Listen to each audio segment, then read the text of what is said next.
All right. I think we did it. We clicked all the right buttons. Here we are. We did it. Hooray. I think spilling the beer helped. I think so too. It It allowed added a me sense to of urgency. it allowed me to focus on my problems and gave us both a sense of urgency. I think you're absolutely right. Yep. We clicked all the right buttons. Here we are. We did it. We clicked all the right buttons. Here we are. We did it. I turned it off. How many we got going? That's great. I can still hear it. Oh, there it goes. Okay, I think we're good. It was in two. I just realized I had it open in two windows. Yeah. I was like, why isn't it stopping? All right. Welcome to Talking Heads, everyone. Episode not found. Your once weekly live show for the latest in beer and tech news. I'm Jeff. And I'm Tom. He's Tom. I had to turn the keyboard back on.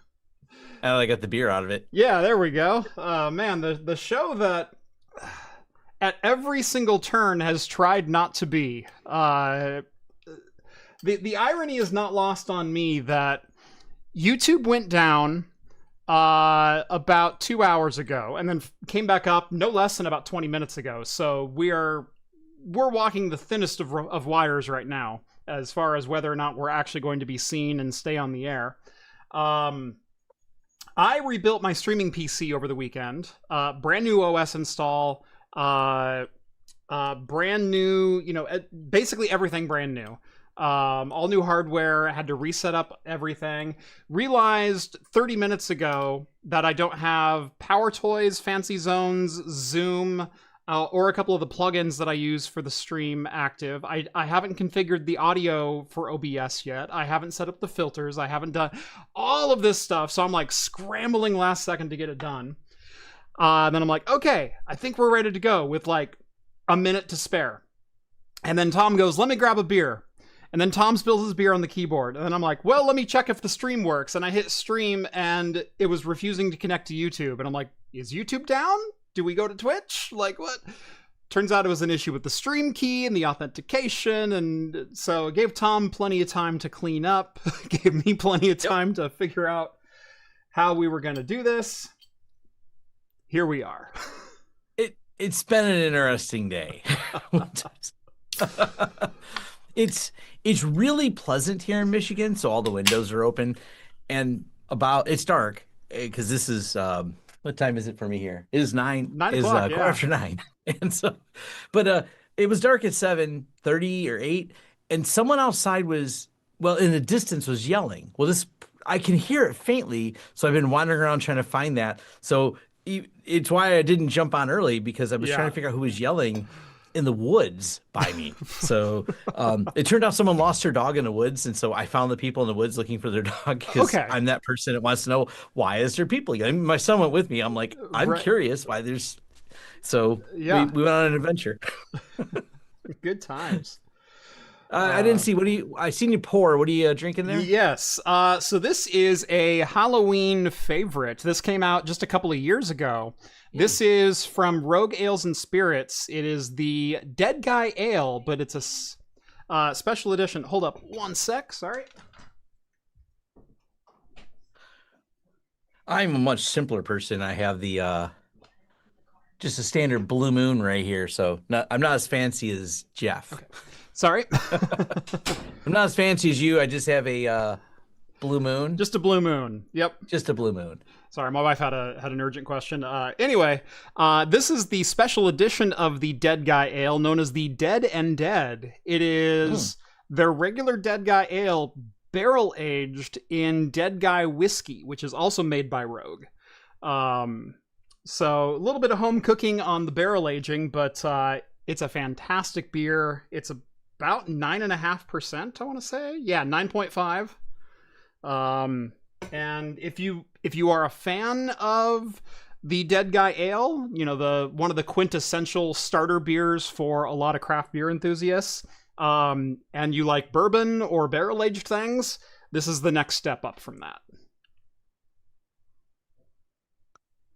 I see someone asked if I went to All Things Open. I should have went. And it slipped my mind because I was going to go last year when I said exactly the same thing. I should have went. It is on my side of the world. It is really close to the offices of my friends at 45 Drives. So I will make it a point for me, and I'll let 45 Drives know, hey, it's a hop, skip, and a jump away from where your U.S. office is. So maybe I'll bring some. Maybe Jeff will go too. Yeah, that'd be fun. It's an interesting open source conference. I've heard good things about it. I haven't been there. But there's not enough open source conferences, so I should go to them. Yeah. There's Ohio Linux Fest is happening again, which it's a really small one. Don't go too far your way. Like, don't travel far for it. Right. It used to be a really big one, and it kind of fell apart. And it's getting back up there. It's close enough that I like going because Ohio is my neighbor. So it's a flight for Jeff. It's a drive for me. Right. I mean, Jeff could drive, but. Yeah, I consider anything within about 6 hours drivable, and so I can actually make it up to Vancouver, BC, and unfortunately, I can travel south in Oregon, and I can make it to about Weed, California in about 6 hours. So nothing south of me is drivable, but anything north is fine. Seattle, Vancouver, cool, I'm game. Yeah, for me, Chicago's drivable. New York's too far. Yeah, New York's a flight, but it's a short flight to New York. So yeah.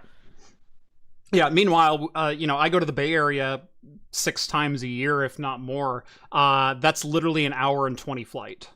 I spend more time in the airport than I do on the plane for that one. Mm-hmm. My wife's in Chicago, and she flew because it was the parking in. If you have to be in downtown Chicago, yeah.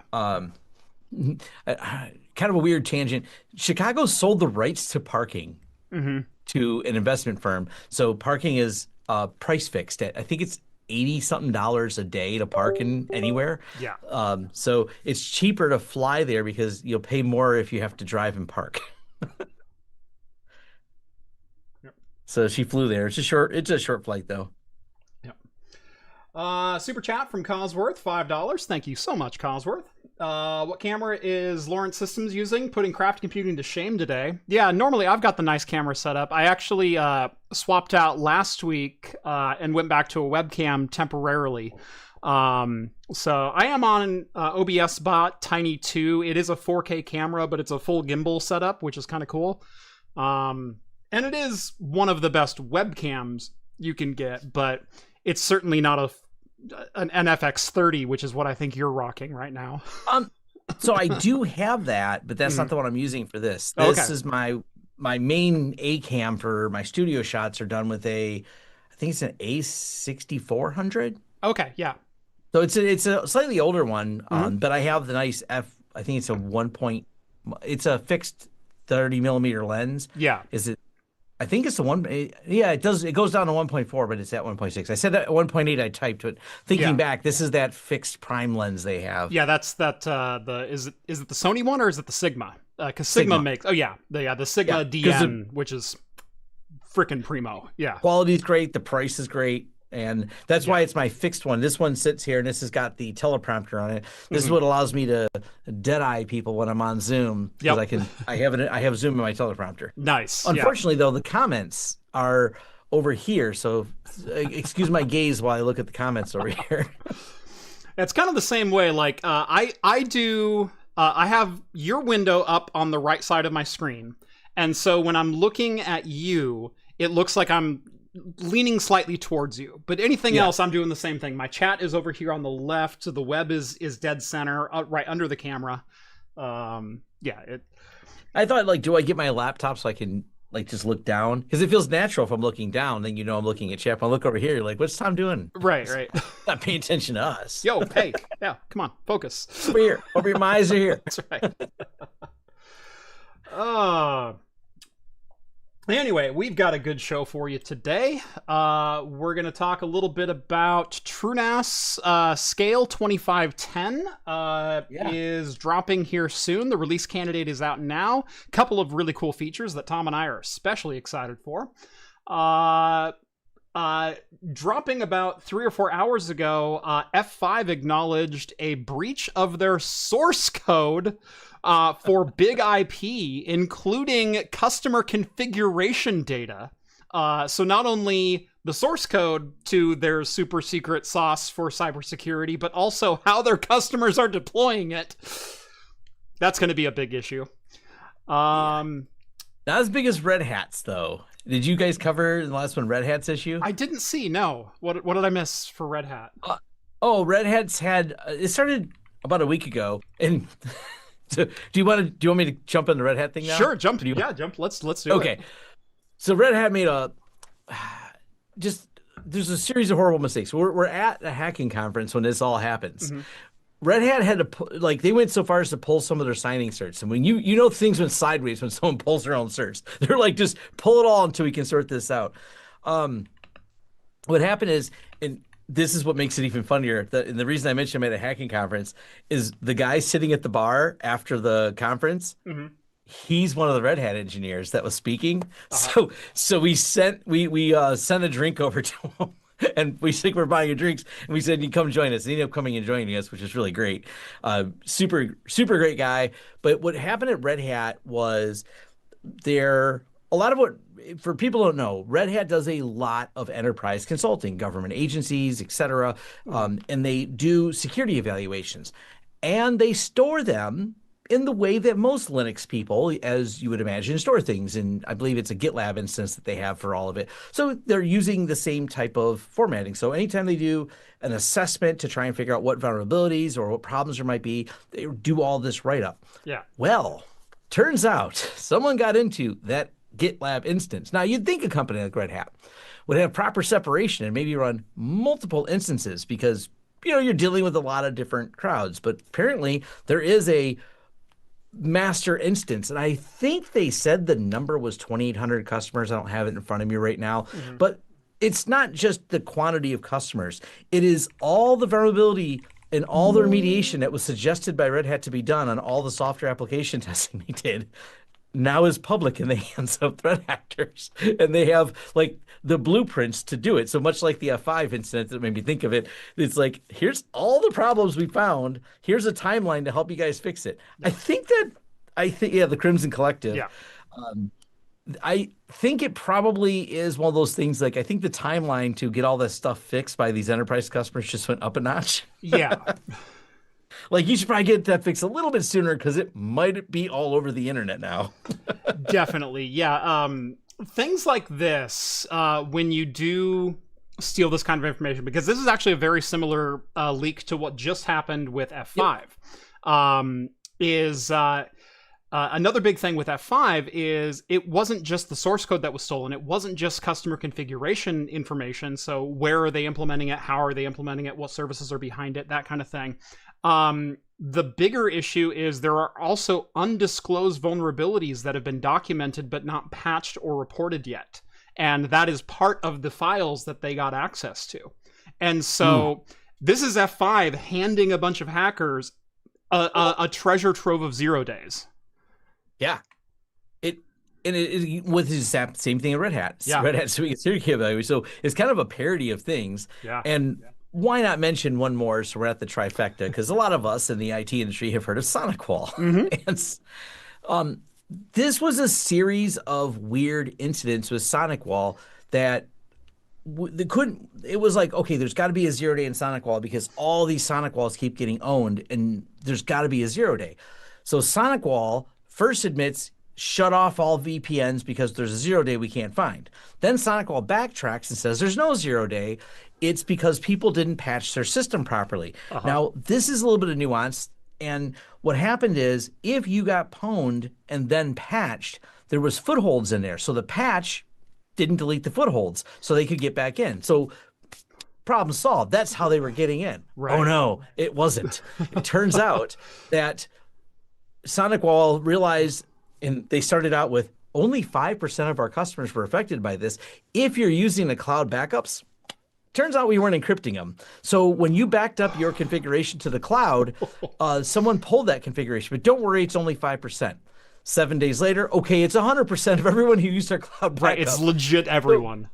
And it turned out, so while everyone was trying to chase the 0 day down, They were just logging in because they would pull the cloud backups, have the information to log into the system and log in. So back to SonicWall wasn't wrong. There's not a 0-day in their firewall. There was a problem in their cloud configuration. Now, the bigger picture is the fact that SonicWall is not encrypting cloud configurations.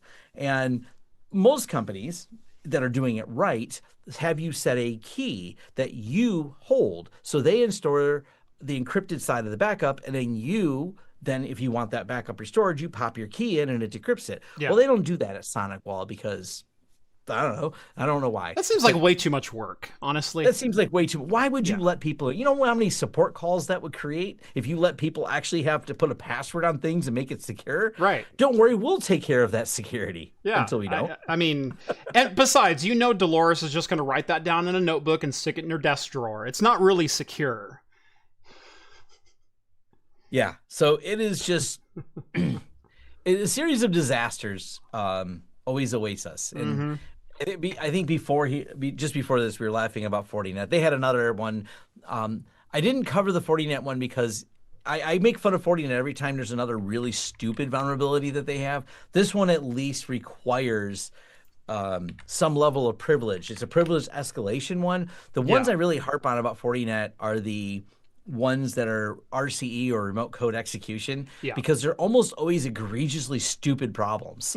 So they're the FortiWeb Manager. FortiWeb is a web application firewall you put in front of your application to protect you from literally their marketing says this product protects you from OWASP top 10, as in the OWASP top 10 list of, things or all the OWASP things that are bad programming ideas that people do, web application flaws. Right. This is supposed to look at those web application flaws, look at those exploits and stop it. Except it had an unsanitized input problem, which is also on the OWASP list, where you always got to sanitize your inputs. Which is literally item 1. Item 1 that you're supposed to do. But wait, there's more, because how would this lead to a full compromise? Well, it's easy. They were running MySQL as root, because I guess running it as MySQL user, like anyone else with half a brain would do if they're writing code. And it's also in the OWASP list. I made a list. It's funny, when I covered that one, I made a list of each OWASP thing they did. They did a speed run. I think it was 5 different things as we dug in that they had violated in programming code on a modern product. It's not some legacy code product. Right. This is a modern product they built to put in front of legacy code products. Right. Also built with legacy code.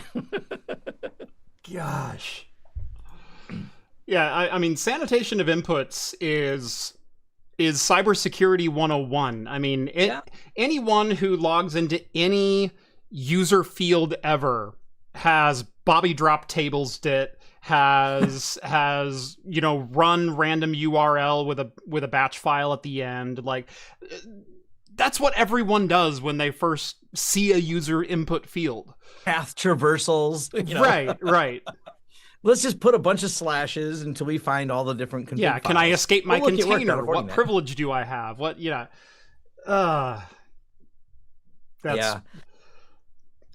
fun part of security is it's endless. There's so much stupid out there. Yeah. Like, it's easier. Partly I like doing it because it's low hanging fruit. Also, it's some of the dumbest fruit. Like, the biggest reasons that these companies don't want this disclosed is less about security reasons, more about just embarrassment for how bad their code is.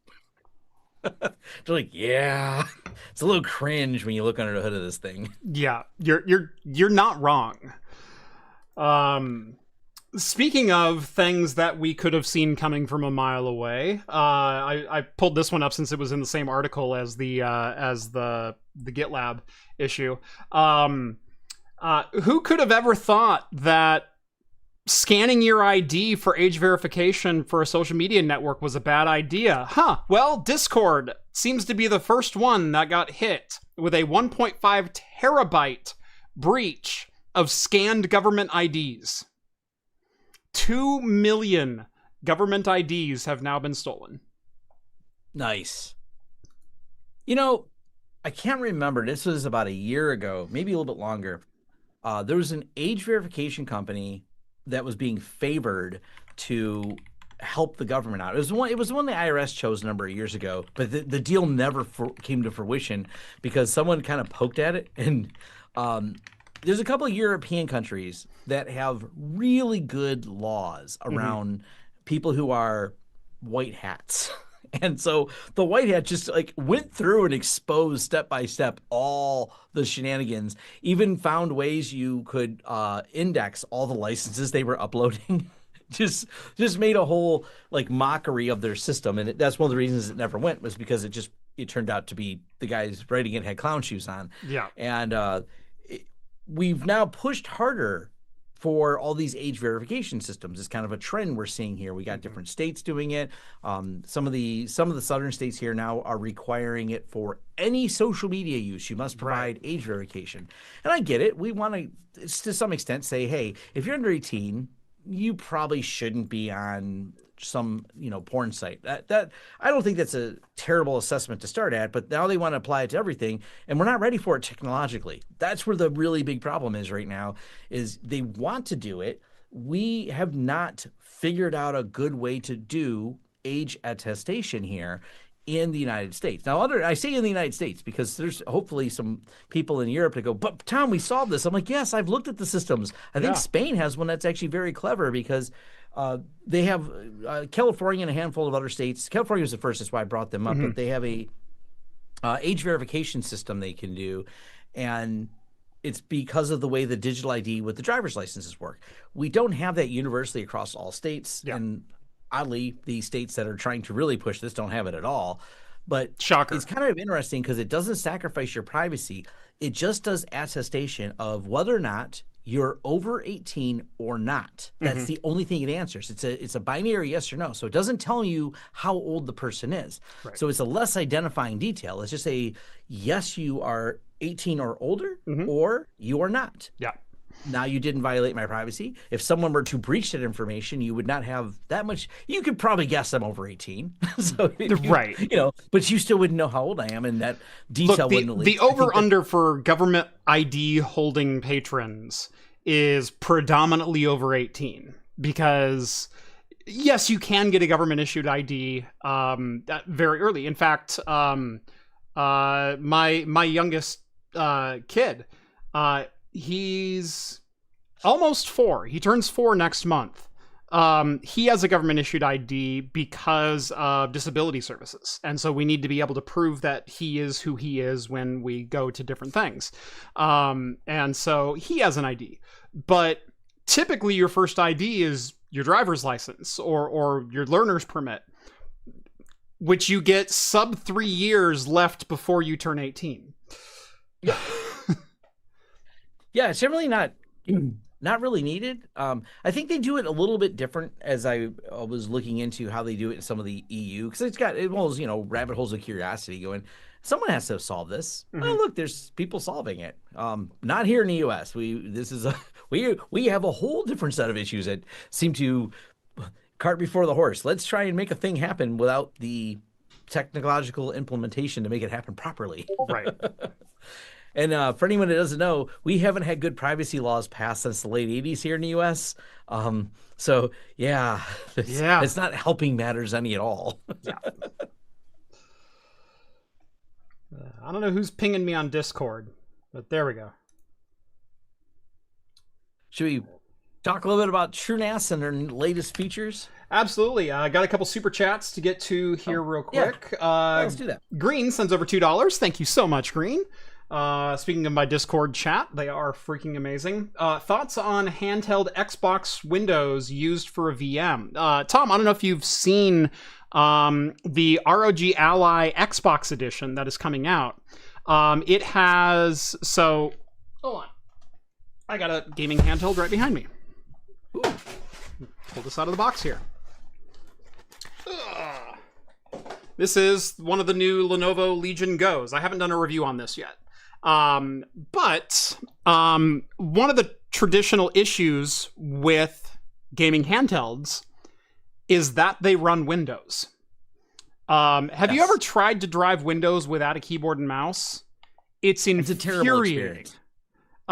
It's not a touchscreen based OS. It's not an OS that you can navigate with an Xbox controller. It's not designed for that. From the ground up, it is not. It has been designed for the last 40 years to be keyboard and mouse driven. And so, if you need to install software, install games, log into a service, using this is infuriating. And I don't know why Windows is still the default choice, because SteamOS has been pretty great. But a lot of people have been really hesitant to either get on board with SteamOS, or Valve themselves haven't opened the doors entirely to letting manufacturers do it. Now, there is a new initiative, which is why I have this guy. Lenovo is doing SteamOS now. And so you can install SteamOS natively on this with full Valve support, full Valve sanctioned support. What's the other OS that's really? It's another Linux distro that's really popular for that. Bazzite, which is a Fedora base with the SteamOS overlay over the top of it. And that's actually what I run on my daily driver handheld. I have a 1X Fly from 1X Player, and it's great. I thought about doing that. I looked at the handhelds for a little while. I ended up just buying a laptop, so I got a really good deal on it. I haven't reloaded it with Bazzite. It does have Windows on there. My only reason for doing it was the game I was playing at the time had some stupid anti-cheat for the online, and it wouldn't work in Bazzite. That was the only reason I didn't switch. Microsoft and Asus announced maybe about 3 months ago or so that they are developing a version of Windows that is handheld centric. So you can navigate, you can install all of your game launchers from a version of Windows that is friendly to this input device. And you can download that on an insider preview of Windows 25H2. So I'm excited. Now, as a Linux guy, some people might think, hey, they're encroaching on our space, or why shouldn't SteamOS win? I'm excited because competition always breeds innovation, and the end result is we as consumers win. And so I don't care if it's Linux doing the innovation or Windows doing the innovation. As long as someone is innovating and competing against the other incumbent, I'm happy, because that means we get better results. I'm actually really excited about this for a number of reasons. Set-top boxes, home theater PCs, gaming PCs that you want just to be able to run from your couch. I'm someone who had a Windows XP Media Center Edition PC with a TV tuner that I would also play games on through the Media Center app, and I had all my emulators loaded up into it, so I could just sit on the couch with a controller. And then they did away with that, and it's like, well, what's the point of a Media Center PC anymore if I can't navigate the PC with a controller? They had that 20 years ago. I've been waiting for it to come back. My faith is I love the competition concept.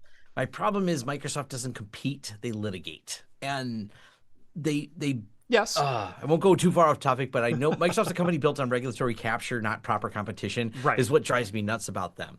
But I do like that at least they're doing something, because I don't know. I don't know what has to happen for Bazzite to get better, because it's really the only thing that's hanging me up on Bazzite was the anti-cheat for some games. And right now the games I'm playing, it doesn't matter, but I don't feel like reloading the system because it already works. Right. Yeah. But I have definitely been annoyed by some of the Windows problems and goofiness I have with it. Yeah, the anti-cheat is a really hard one to solve, because like it or not, a lot of the anti-cheats tend to be a little heavy-handed in the way they install, in the restrictions that they have in place, in the level of privilege that anti-cheat has on your system. Whereas Linux, especially modern Linux, which is very containerized, very segmented as far as permissions goes. You have access to your little sandbox, and that's all you get, especially if you go through one of the app stores. I don't know that anti-cheat is going to get enough privilege on a Windows or on a Linux system to be able to detect exploits that are actively running on that system. It can. I mean, it would just run at a higher privilege level. But would the Linux community accept that as the trade-off? And that's the question. Yeah, I will say the Linux community is much less likely to accept the invasiveness of it. Yeah. But at some point, and I've preached this for a long time. I maybe a little tinfoil hat about this, but it was our Zoom conversation we had just before this started of why Tom has a unorthodox way he's making this all work. Yeah. Because my Windows computer is running Zoom. I will not load Zoom on my Linux computer because I am the Linux purist. If it's not in a repository, I probably don't need it.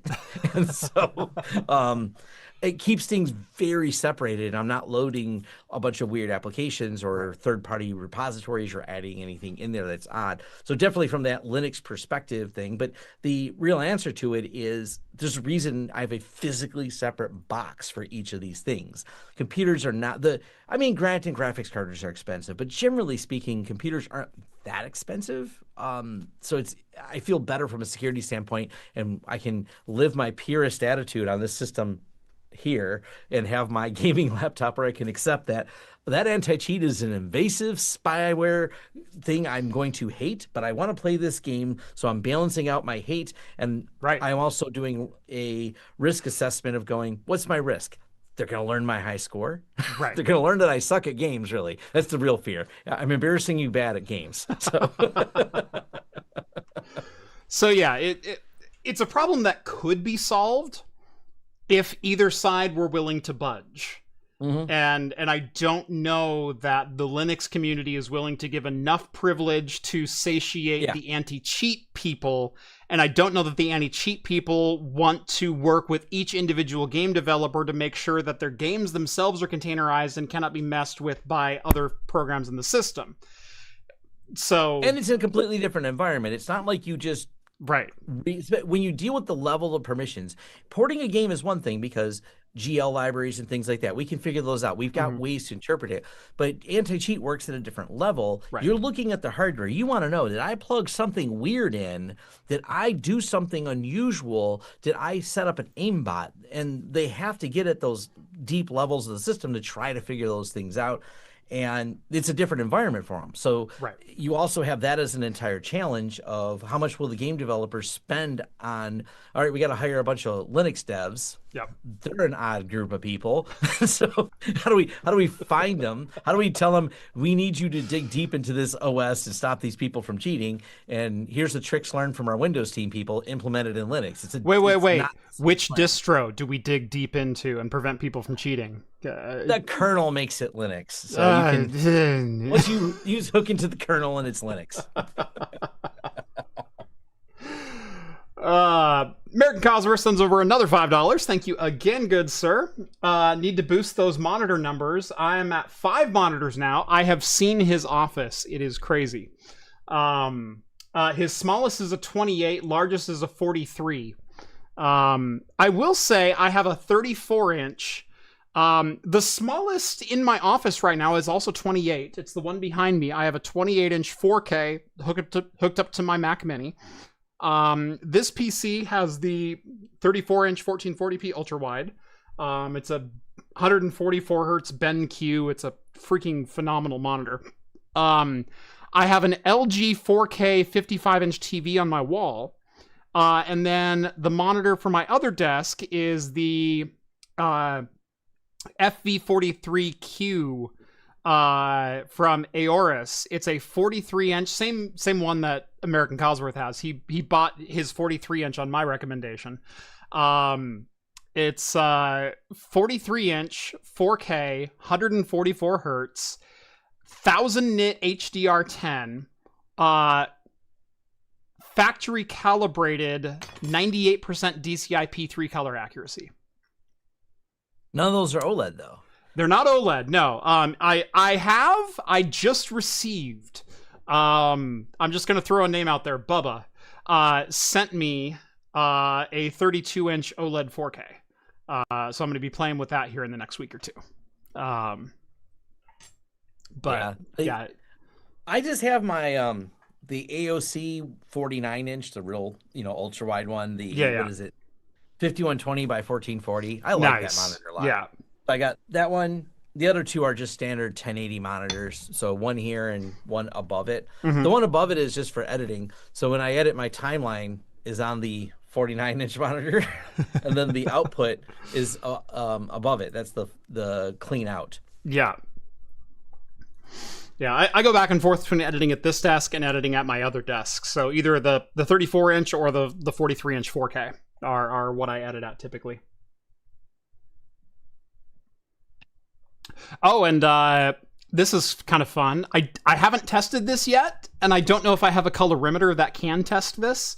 But Cosworth updated the firmware on his Aorus FV43U monitor, and apparently the firmware update unlocked 12-bit color. Ooh. Neat. I have not tested that yet. I really want to, though. Yeah.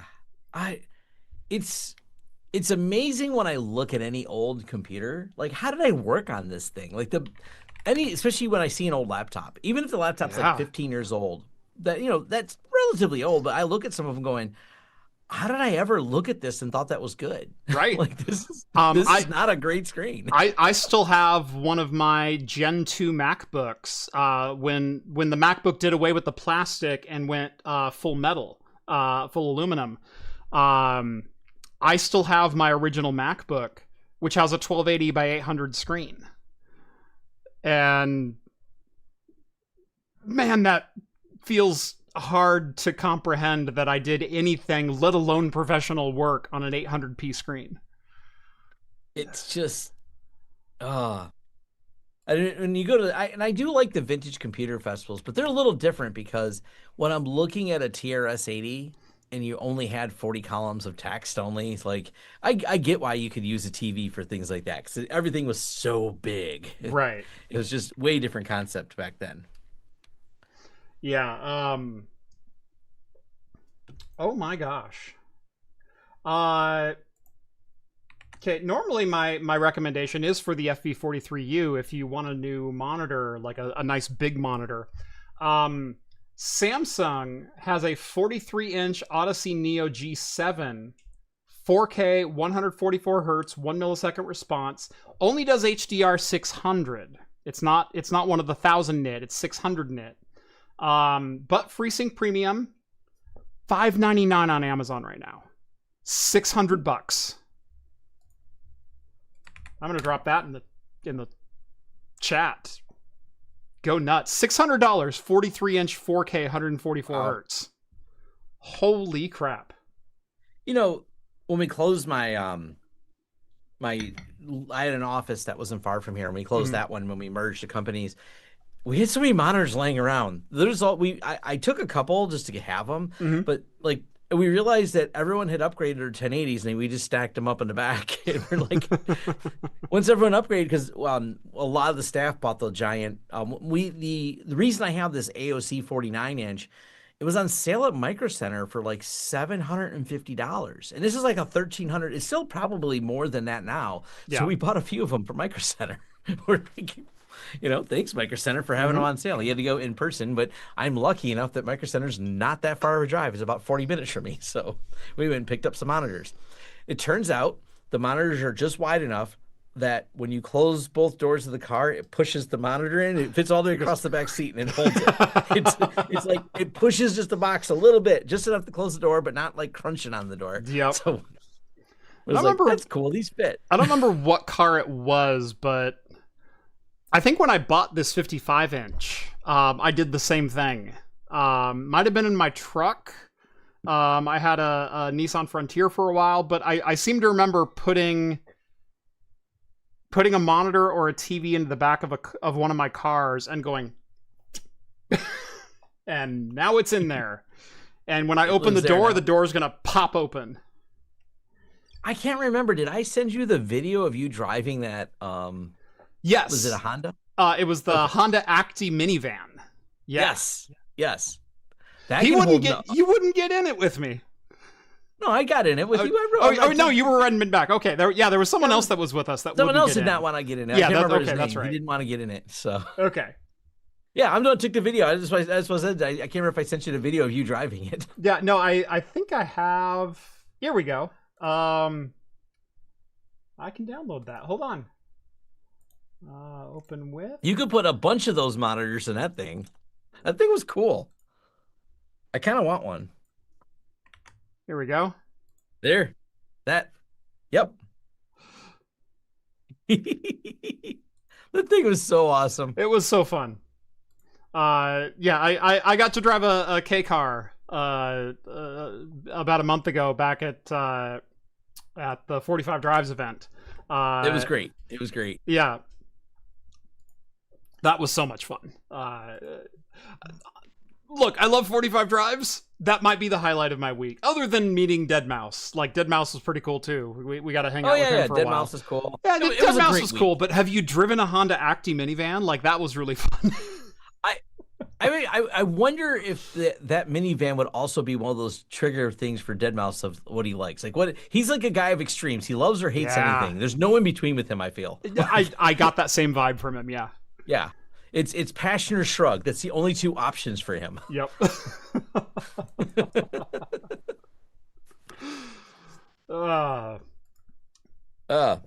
Should we wander back over to the TrueNAS world? Mm-hmm. I think so. TrueNAS release candidate 1, 25.10. I'm going to say GoldenEye, but it's Gold Eye, which is Gold a fish. Eye, yes. But GoldenEye is way better because the N64 game. Right. So, so TrueNAS, they've done a little bit of rebranding, and it's now not called Scale anymore because they got rid of Core. Essentially, Core's been shelved. It's in maintenance mode. Right. It's feature complete. Yeah. And people keep asking, is it time to move from Core? It was 2 years ago. It was 2 years ago when the writing was on the wall already. Yeah. And what I had said, and people said, well, Tom, you said it wouldn't be canceled. And I said, no, I know what video I said it in. I said, when it came out with Scale, I said, it has at least 5 years. And how do I know? I'm a IX Systems reseller, and I was then, and I am now. And I'm like, they sell 5-year support contracts. The moment they stopped selling 5-year support contracts on Core was the moment you don't get 5 more years of Core. Right. And that moment has now passed. And I had said this numerous times, but back to now it's called Community. And Community versus Enterprise, there's not too much differences. You get Enterprise when you buy the IX Systems hardware. You get the Community Edition for free, and you can load it on wherever you want. The only things really missing in the Community Edition versus Enterprise, the HA is a hardware requirement. You have to have very specialized hardware to do high availability. It's not, it's part of the way it's functionally built because it's not 2 separate boxes. Right. It's 2 motherboards in one box. Yep. But back to the other thing they're missing, and this is the controversial one. They don't have RDMA in the Community Edition. And people are really mad about that.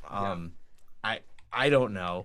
It was a decision they made. That was a comment on my video. The reason that matters is the thing you had pulled up is the NVMe over fiber. Yes. If you really want the absolute most insane performance you can get out of the not NVMe over fiber, over fabric. Over Fabric's fabric, the right word. yes. You could use fiber because it's networking. So you probably should use fiber. You probably should use fiber. Yeah. You should probably be using 400 gig networking. Tom had this really backwards when I first heard of it, and I was wrong because there was a vision I had in my head, and it was completely broken. I just thought it would work this way because MikroTik released that really cool NVMe box, and I'm like, Jeff, I wonder if we can connect the NVMe box to the TrueNAS, and that would be kind of cool. But turns out it doesn't work that way. It's the opposite. Yeah. TrueNAS can take a data set and put a ZVol in it, and then it can act as a server, so you can use it as network attached storage, essentially. NVMe over Fabric is very much like iSCSI in concepts. If you're familiar with iSCSI, you kind of get the concept of how it works. I think that's a really cool big feature that they added to it. It's a new way to share things. iSCSI's dated. Matter of fact, there's a YouTube channel called Retrobytes. They cover history of technology. Yeah. He's got a great video that says SCSI, the USB of old, or something like that. They're not wrong. He goes over the history of all the things and now how it's been now converted all the way into it runs over a network now. Right. It used to be how we plugged scanners in. It was It's a great history lesson on it, but iSCSI is a pretty dated protocol, Mm-hmm. and NVMe over Fabric is much more modern, very fast, and for people looking for really fast connections. Now, Proxmox does support connections like that, so you can, instead of connecting your Proxmox box to a iSCSI or NFS, you Mm-hmm. can do NVMe over Fabric and attach it to your TrueNAS box at really fast speeds. Yeah. Of course, only you have to have an enterprise license to get RDMA, so insert rage comments. Right. Yeah. Which honestly, like, looking at TrueNAS objectively. It is free open source software that you can run on anything that you want, but you also have to consider that IX Systems, the maintainer of TrueNAS, is also a business and occasionally wants money. They've given away this operating system for free forever. And I don't see NVMe over Fabric being deployed in every single TrueNAS installation that exists. It is specifically at this point in time an enterprise-only feature. Even when you consider like people like me, people like Tom, people like Yakto, like lots of people that we know in the community that have our small, humble home labs, complete with 100 gig networking and petabytes of storage and more compute than most small businesses could even dream of. And many mid businesses. And a lot of mid businesses. Like I could absorb so many businesses into my personal infrastructure right now and not even blink. Okay. Yeah. NVMe over Fabric is such an enterprise feature that I don't mind them charging for it. I'm sure they don't charge for NVMe over Fabric. They only charge if you want to turn to RDMA. So you can use NVMe over Fabric. Correct. Right. It's only the extra speed you get with RDMA, which, by the way, you have to have RDMA networking and all the pieces in between. It's not like you just turn the switch on and magic happens. Right. You have to have all the pieces that support it. The switch has to, I'm not an expert on this. Wendell's the foremost expert, and we can't summon a Wendell real quick, but if I'm not mistaken, someone can. If we say his name one more time, he might just appear. Like, say Wendell 3 times. Yeah, Wendell 3 times. Yeah. Pop into a stream. Yeah. But to make all this work, there's a lot of alignment that has to happen. The network infrastructure has to support it. The network cards, the network switch itself has to support it. So you have to have some pretty good equipment to do this, and line it all up. So I didn't find that a big deal, but boy, that the comment section did find that a big deal that they're, having a problem with it. But I think it's novel that it does it. You still have the opportunity to learn it and understand it. And I think for a home lab environment, that's great. And that's one highlight on there. There's lots of other little nuances. The virtual machine system is much better now in TrueNAS 2510. Yep. The question that people come up with that I just don't get: when will it be as good as Proxmox at virtualization? I'm like, it never. Won't. That's not at all their target. Right. That's not their audience. Yeah, There's no VM migration options in it. Right. That's not the thing. I have said this so many times. Whenever I do a video where I'm like, I'm going to build a Proxmox server, and they're like, and then I'll like virtualize TrueNAS underneath it, and they're like, well, why didn't you just install your Proxmox does ZFS natively? Why can't you just share your ZFS to your systems and ignore the the TrueNAS VM? And I'm like, because Proxmox has no native integration for sharing, access control lists, permission sets, anything else. If you want to bash that out in the console, be my guest. Yes, you can do it. This is all open source stuff. They're using all the same stuff under the hood, but there is no GUI interface. There's no management tools. There's no statistics. There's nothing that you can get off TrueNAS. Vice versa. Well, you installed TrueNAS. Why don't you just run your virtualization on TrueNAS? Because there's no features that make the virtualization on TrueNAS outside of I need to run one VM or a Plex server or something like that work in an environment where you're constantly spinning up and down machines. There's no gross management for it. There's no tools that allow you to manage multiple systems at the same time. Those two features on those two OSs will never compete or be feature complete with each other. And that's because Proxmox is a virtualization environment and TrueNAS is a sharing environment or is a file server environment. Yeah. Now, And that's the fine. reason for virtualization, and we have one or two clients using this in the film industry specifically. Mhm. There's a lot of files that they have. They need a lot of metadata. They need a lot of indexing, or sometimes they're just doing a ton of little processing. There was one of them we helped. I'm trying to remember why this is. It was a neat company because the thing they were working at the time was, I can't remember what number it is. How many movies are there of the Jack Sparrow? Pirates of what's the Caribbean? Aren't they up Yeah. to 5 at this point? They were working on one of the latest ones. I just Yeah. happened to see file names. Anyways, I just knew this file names of things. Yeah, I won't disclose any client names, but That it was they interesting. have 5. Number 6 comes out next year. I just looked it up. Okay, maybe they're working on 6. What was interesting about it was each one of the 3D, the way they do it is with a series of cameras that are all moving, and it's how they do the 3D stitching. So first you take I think it was 28,000 still shots they had that then get strung together for compositing to then overlay with this whole, I mean, they were starting to explain to me, and I was like, I'm fascinated, but I'm having trouble keeping up. What do you need fixed? And one of the challenges you have is even if you have a TrueNAS at 100 gig, that's a lot of infrastructure. You need to get 100 gig set up between your TrueNAS and your editing system. When you have a really fast TrueNAS server and you have virtualization on it, you've removed all those layers in between. So it is touching the storage as fast as it possibly can. You're not putting extra layers of networking and things like that in between. So they have a VM that runs that helps index 28,000 files for each scene. Yeah. And do something to all these files. I don't know what it was processing, but those are the real use cases, and that's what they're trying to optimize for, is making sure that you have that ability to run as fast as possible at the closest proximity to your data without adding abstraction layers like networking and which also adds expense. They can put more money into the TrueNAS box. Absolutely. Let's throw a ton of RAM in it. Let's throw a fast processor in it. We've got all these fast drives in there, and now I don't have to get it to this other box over here to talk to it over the network. And so it's just an optimization layer. Sorry. So I said, you got TrueNAS in my Proxmox. You got Proxmox in my TrueNAS. Like, let's everyone be just happy. Jay from my Discord server says, you got Blue Moon in my keyboard, Tom. I did do that. I have my keyboard's now Belgian. It still types. It still lights up. That must mean it works. What kind of keyboard is this?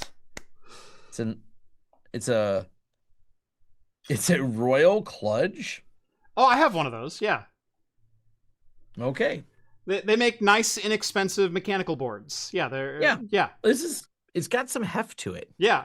No, I have a couple of those laying around.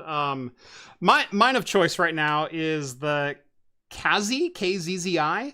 It's kind of like a retro inspired. Yeah, I like it, but it's all individually backlit. It has tri-mode for Bluetooth, RF, or USB-C connectivity. It's great. I love this board. I like that.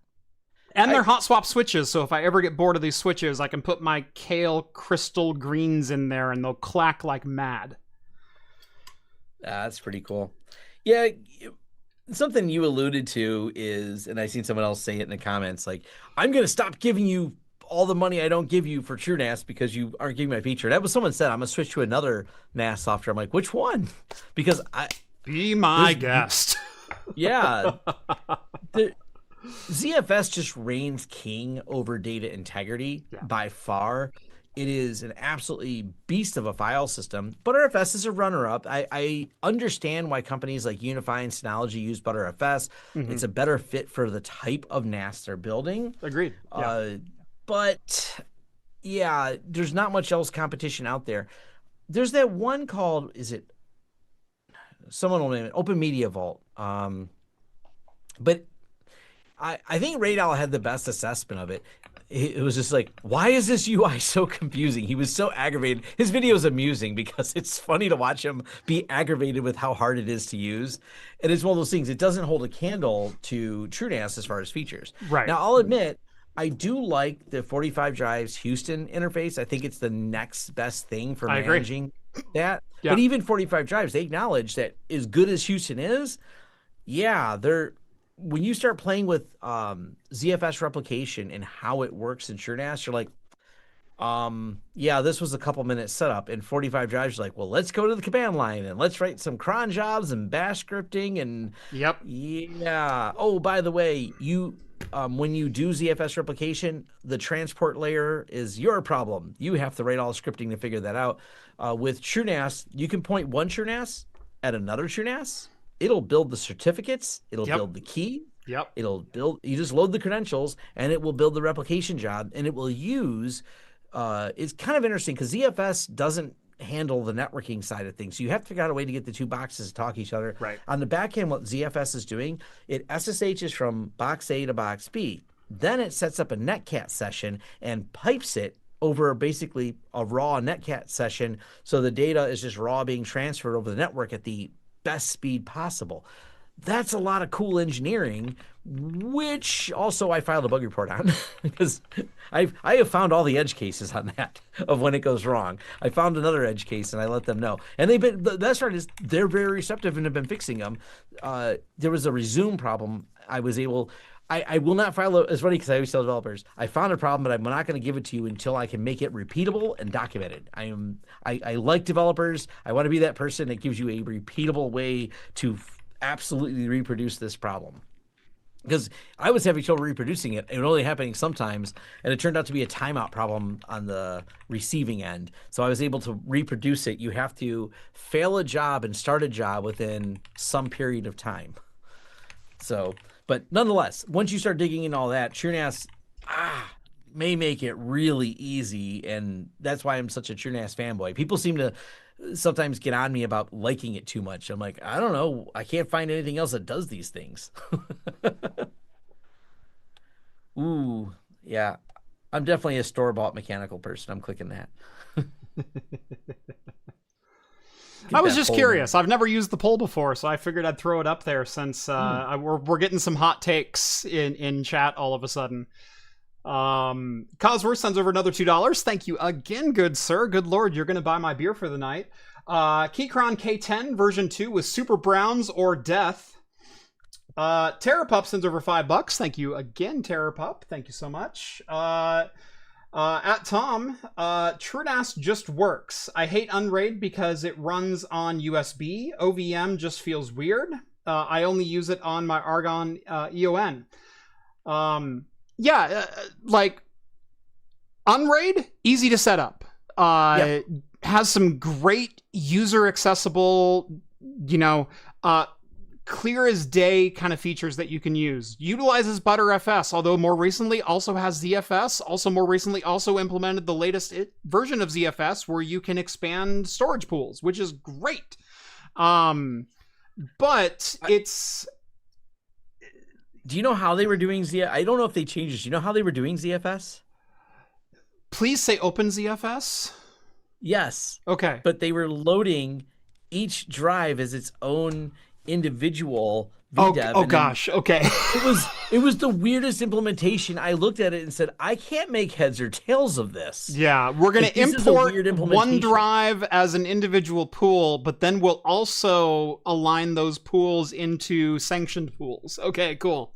It was just a weird implementation. I don't really understand it completely, but it still had all the performance limitations. Someone said they've updated it, now have a more normal or sane ZFS implementation. But yeah. Unraid is a really good tool if you can do all of your work with a Swiss Army knife. But the second you need an actual knife or an actual file or an actual pair of scissors or an actual drill or an actual screwdriver, you need to install that tool. And by the way, I was on the, let me get it to focus. Focus. There we go. The Unraid podcast. I was actually one of their guests. Nice. So I do like them. I do like them. Yeah. I think they're great. I think for an app ecosystem and for a lot of home users, they're awesome. Yeah. I have a little bit different because so much of my TrueNAS knowledge doesn't come from my usage of it or helping home users. It's, as I said, movie companies that are producing Hollywood movies. You would not realize just how much of Hollywood movies are all done on TrueNAS. Yeah. Like it is a massive market for them. By the way, I don't know if you've ever seen, I do have I have pizza cutter. seen that, and I am jealous, and if I ever come to Detroit, it may go missing. I'm just saying. I've had this for a while, and I just like, I mean, even it's got the once again focus. Yeah. Yeah, there you go. Yeah. It's just I don't know. It's really novel. I like it. It's why it sits on there. It sits on top of this. That's why I've got both. Nice. It's for the enterprise parks. I have a collection of Star Trek wines and liquors up on my shelf. Ooh. I don't have a Chateau Picard. It's one of the ones that I don't have, but I do have a Starfleet Special Edition Red. I have from DS9. There's the Cardassian bottle of Canar, which is like one of their liqueurs. That's oh, cool. Damar, the Cardassian captain, is very fond of. I have a bottle of that up on the shelf. I have a bottle of Klingon blood wine. I have a bottle of 10 Forward vodka, which is really fun because the grain that was used to cut the vodka was flown into space before it was broken down and distilled. And so my vodka's been to space. I love that. Yeah, I've got a whole bunch of different ones up there. Yeah. I can answer that second question too about ZFS Performance Guide from Tom. This one's complicated. I don't know how to make a guide specifically, but I can tell you there are 2 videos on my channel that will help you. Both of them are me and Alan Jude. And so I have frequently cited the writings of Alan Jude. If you need ZFS to do something, specifically go fast, look for a video with Alan Jude in it. That's it. Yeah, it's really good. In Clara Systems, where Alan Jude posts all this stuff and does a lot of the work, they have a lot of good write-ups on ZFS tuning. But me and him did a couple of interviews, and the most recent one was a little bit focused, a lot focused on NVMe. The previous one was kind of some do's and don'ts of ZFS, but between the two of them, we both wander into the performance, and it's such a challenging problem because it's not like you can optimize for all the things.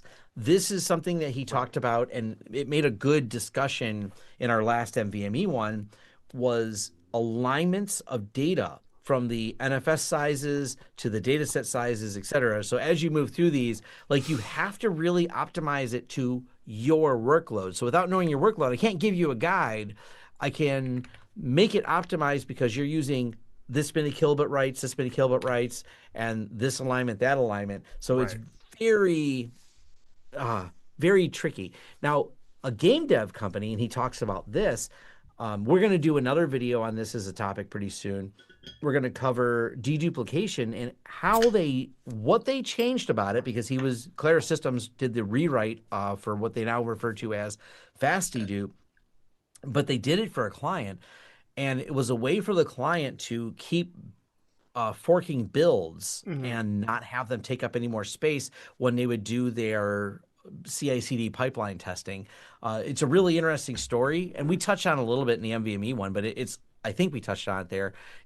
There's always like a way to optimize it for what you're doing, but we have to know what you're doing very specifically in order to get the best performance out of it. Yeah, there are ways to optimize ZFS for fast reads, fast writes, sequential, random, deduplication.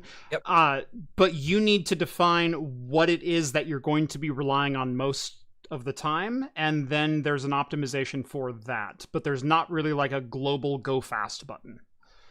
Oh, and it gets even more esoteric. There is a couple of features in ZFS. So the adaptive read cache does its best to optimize by looking ahead and assuming if you want bytes 1, 2, and 3, you probably want 4, 5, and 6. Yeah. But it also, if you don't ask for ports 4, 5, and 6, it then will go grab 6, 7, and 8. But then if you don't grab those, the algorithm will go back to the drawing board and try and figure out what you are after. And there's times when you might want to turn it off because that read ahead is taking cycles. And because you have a random IO and you're not streaming, you're not looking for everything as sequential. And I didn't even know this. Alan talks about this in the NVMe one.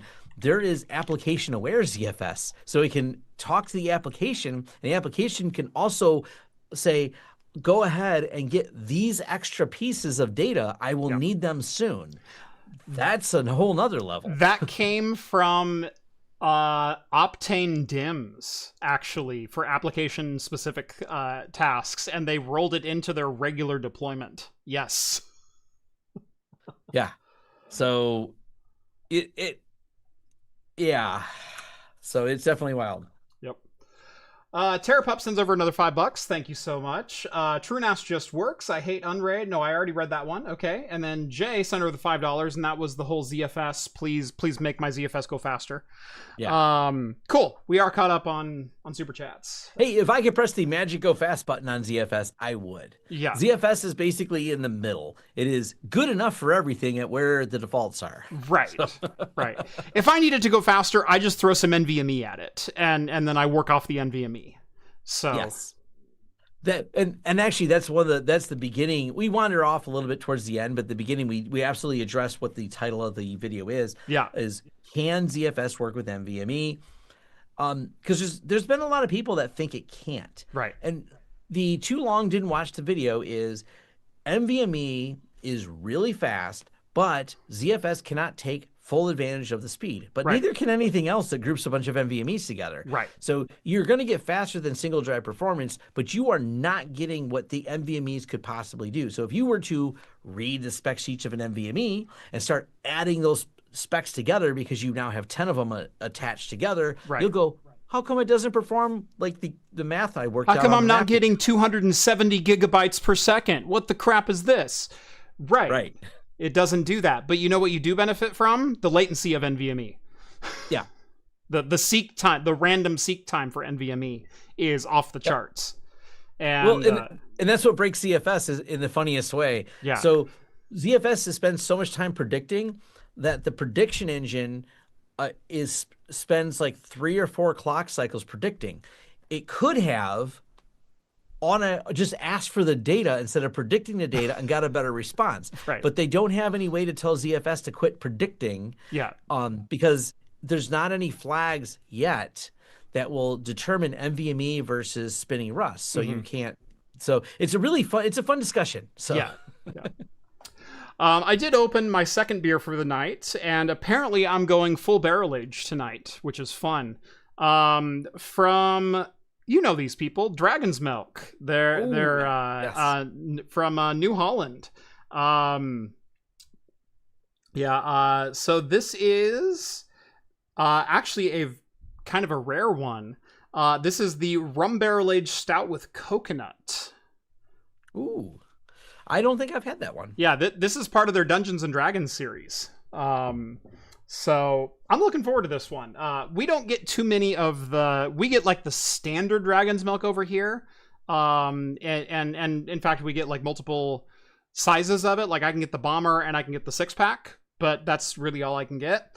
We've started at a couple of local outlets starting to get some of the variants. And so up in my fridge upstairs, I actually have one of the S'mores 4-packs, and I've got I think 2 other variants up there as well. But my brother-in-law happened to be at one of the stores a couple of weeks ago, and he goes, "Have you had the coconut one?" And I went, "No, that sounds amazing." And so he got me a bottle. So shout out to TJ. Thank you, TJ. Yeah, have to try that out. I've now emptied it. I should buy more of this. This is what's in my glass now is Papa Peelers. They didn't have a whole lot of it, so yeah, nice. I am not a rum person. I don't care. Rum generally, I mean, it's okay, but it's not my go-to. Until someone turned me on to the Papa Pillars, and this is Hemingway's rum, and it is it's so good. It is a finished in rye whiskey barrels rum. So, have you ever had this? Now you have my attention. No, I have not had that. It doesn't taste like you wouldn't. If I gave you this, you're like, it reminds me almost of Angel's Envy. Okay. It has the Angel's Envy's taste. It's got this really nice aftertaste. I just can't say enough good things about this. Like, this is the one rum that I go out of my, I mean, if you give me rum, I'll drink it because you gave it to me, but it's not because I love it. Right. Like, there's no other rum in my collection. This is I'm always like, now we got to add more. This stuff's really good. This is what Ernest Hemingway's, I think he owned the company or used to drink this. This was his go-to. I have not heard of that. I am also not a huge rum fan. It's the one spirit that you'll probably never catch me drinking straight. Like, it's a mix. Yeah, it's a mixed drink to me. Rum is part of whatever mixed drink I'm having. Rum is a tiki mixer, and that's where it lies, and that's what it's good at. That's its lane, and that's okay. But man, you had me at rye barrel aged. I'm going. It has yeah, it's common. I don't, it's here in Michigan, but it's not from. I mean, from where was Hemingway from? Florida? Yeah, I think so. I feel like that's the answer. Yeah. Let us know. I'm gonna have to find some of that. Definitely. I see another one about Synology. Yeah, we got a couple more super chats. Someone asked earlier, are we gonna talk about Synology backtracking on the hard drive thing? We actually talked about that last week on the show. But TLDR, TLDW, it's a good thing. Synology listened. Yeah. They should never have made that mistake. I think it was a stupid decision to make in the first place. I can see why they made that decision, because everyone's all about not only securing customers, but making your customers actively repeat customers and paying, if not monthly, at least yearly. That's why we're getting subscription services out of everything now. That's why your cars are removing Android Auto and CarPlay in favor of, hey, we'll give you a 4G radio in your car and you can just get navigation from that. You never have to connect your cell phone. I'm like, my cell phone is 100 times better than anything you're going to develop internally. Just let me use my damn phone. But that's the crux of all of this, is why these companies are making these semi-monopolistic lock-in decisions. They need repeated revenue. Can we say Cory Doctorow's favorite word? Yeah, I think even Technology Connections repeated that word in one of his most recent videos. The enshittification of everything we have. Yes. I actually, I gotta look.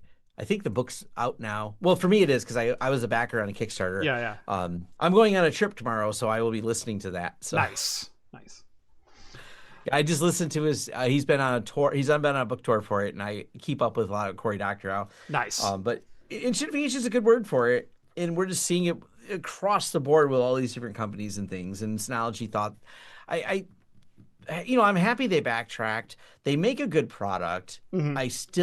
We're a Synology reseller too, from the business side. We sell a lot of them because from the business standpoint, it's funny because our ops guy at CNWR first came in. He was not a Synology fan. Mm-hmm. And because he's Veeam certified. He's got some letters under his email, or I don't know. It's all these certs he's got for Veeam. It's one of the certs I have is Veeam. Yeah, okay, you're Veeam certified too. Whatever that means. It's one of the few that I have is Veeam. So, obviously Veeam fanboy. I should have screenshot it when he said, we were having a discussion about a solution for a client, and he says, he goes, I was a skeptic. He goes, but I will tell you, Synology makes a great solution for that backup server. I was like, dude, from a business standpoint, if you need to back up your cloud environment, like your Office 365 or your G Suite environment, it works with Google Workspace. I guess that's what they call it these days. I'm dating myself calling it G Suite. But anyways, I back up my G Suite stuff with it. And if you have a large environment and you have a decent sized Synology, the price for Veeam to back that up is a lot, all the licenses. Yeah. It's free with Synology. Combine that on that same box, you can back up all your local PCs. Mm-hmm.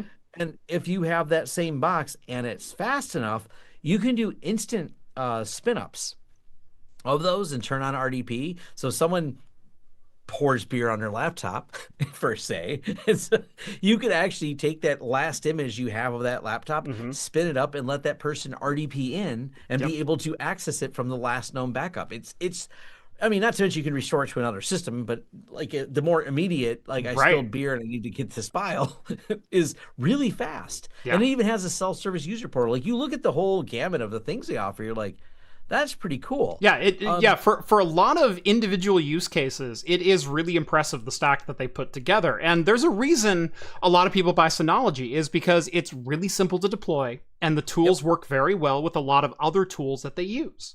And there's no denying that. And there's a lot of value there. And so as much as you and I are like, oh, just build yourself a TrueNAS box, not a lot of companies have internal IT staff to do that, or the money to go contract or whatever else. Sometimes Synology is the right answer. For high availability. So there's two different versions of high availability. You can buy, and Synology supports both of these. You can buy two Synologies and put them in a high availability mode, like two of their higher end ones. The problem is, of course, when you do this, you've got to buy all the storage twice. That's kind of painful. So what you want is something a little bit more budget friendly, because we're going to use NVMe's, we're going to use high speed, solid drives. Let's buy all the storage once. Well, Synology has boxes that are in the $20,000 price range that have dual motherboards in them, dual controllers. So you got two power supplies that are separate. It's not like one power supply per motherboard. So two power supplies that provide power to both motherboards. The failover is relatively fast. It's so many seconds before one takes over. And I can't find another company that offers the $20,000 price range of full-on high. I think it's like $18,000 for these boxes for full-on high availability. You can get this from IX Systems.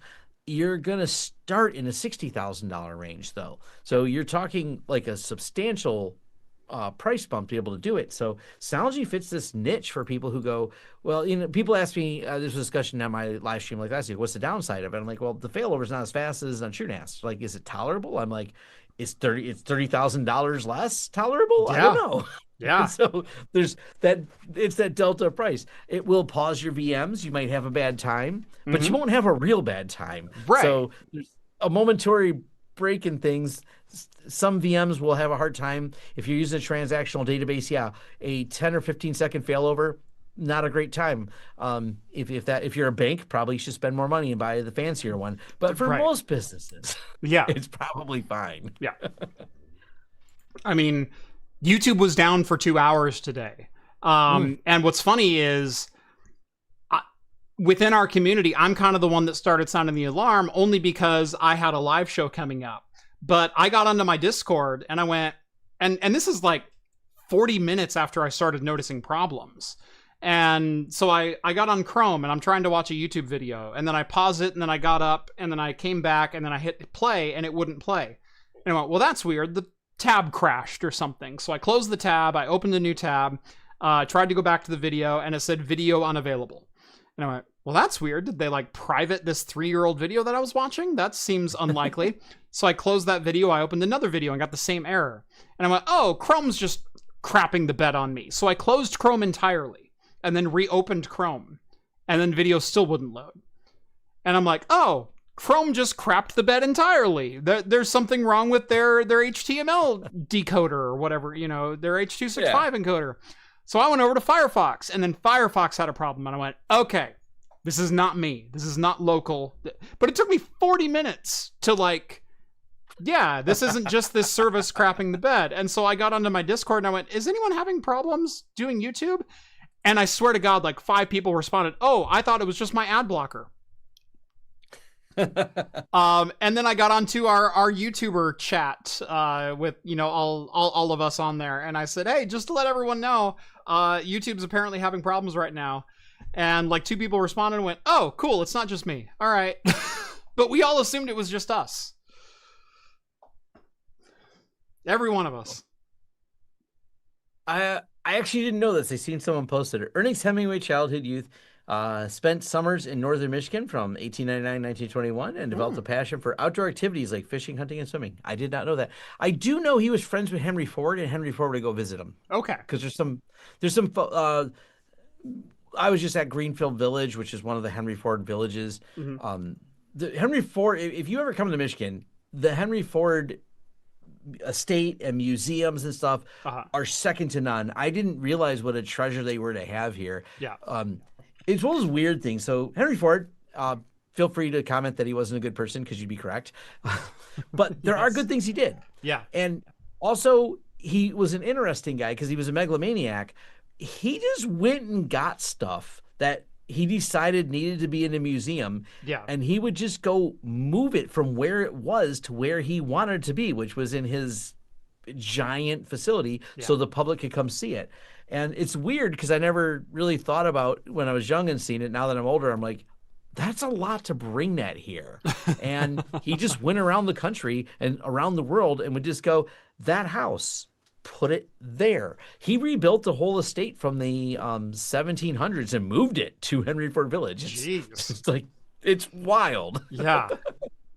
And it's all set up under a giant endowment to keep it going. It's you Yeah. know, long after his death. So he certainly did bad things, but I'll celebrate the good things he did, like the estate. It's a cool place to go visit. Yeah, If anyone's ever visiting Michigan, or if you come here, Jeff, it's Yeah. one of the attractions I take people to because it's just a novel place to be. That sounds amazing. I love museums like that, and I love, you know, history and especially anything related mechanically, you know, like I'm super excited.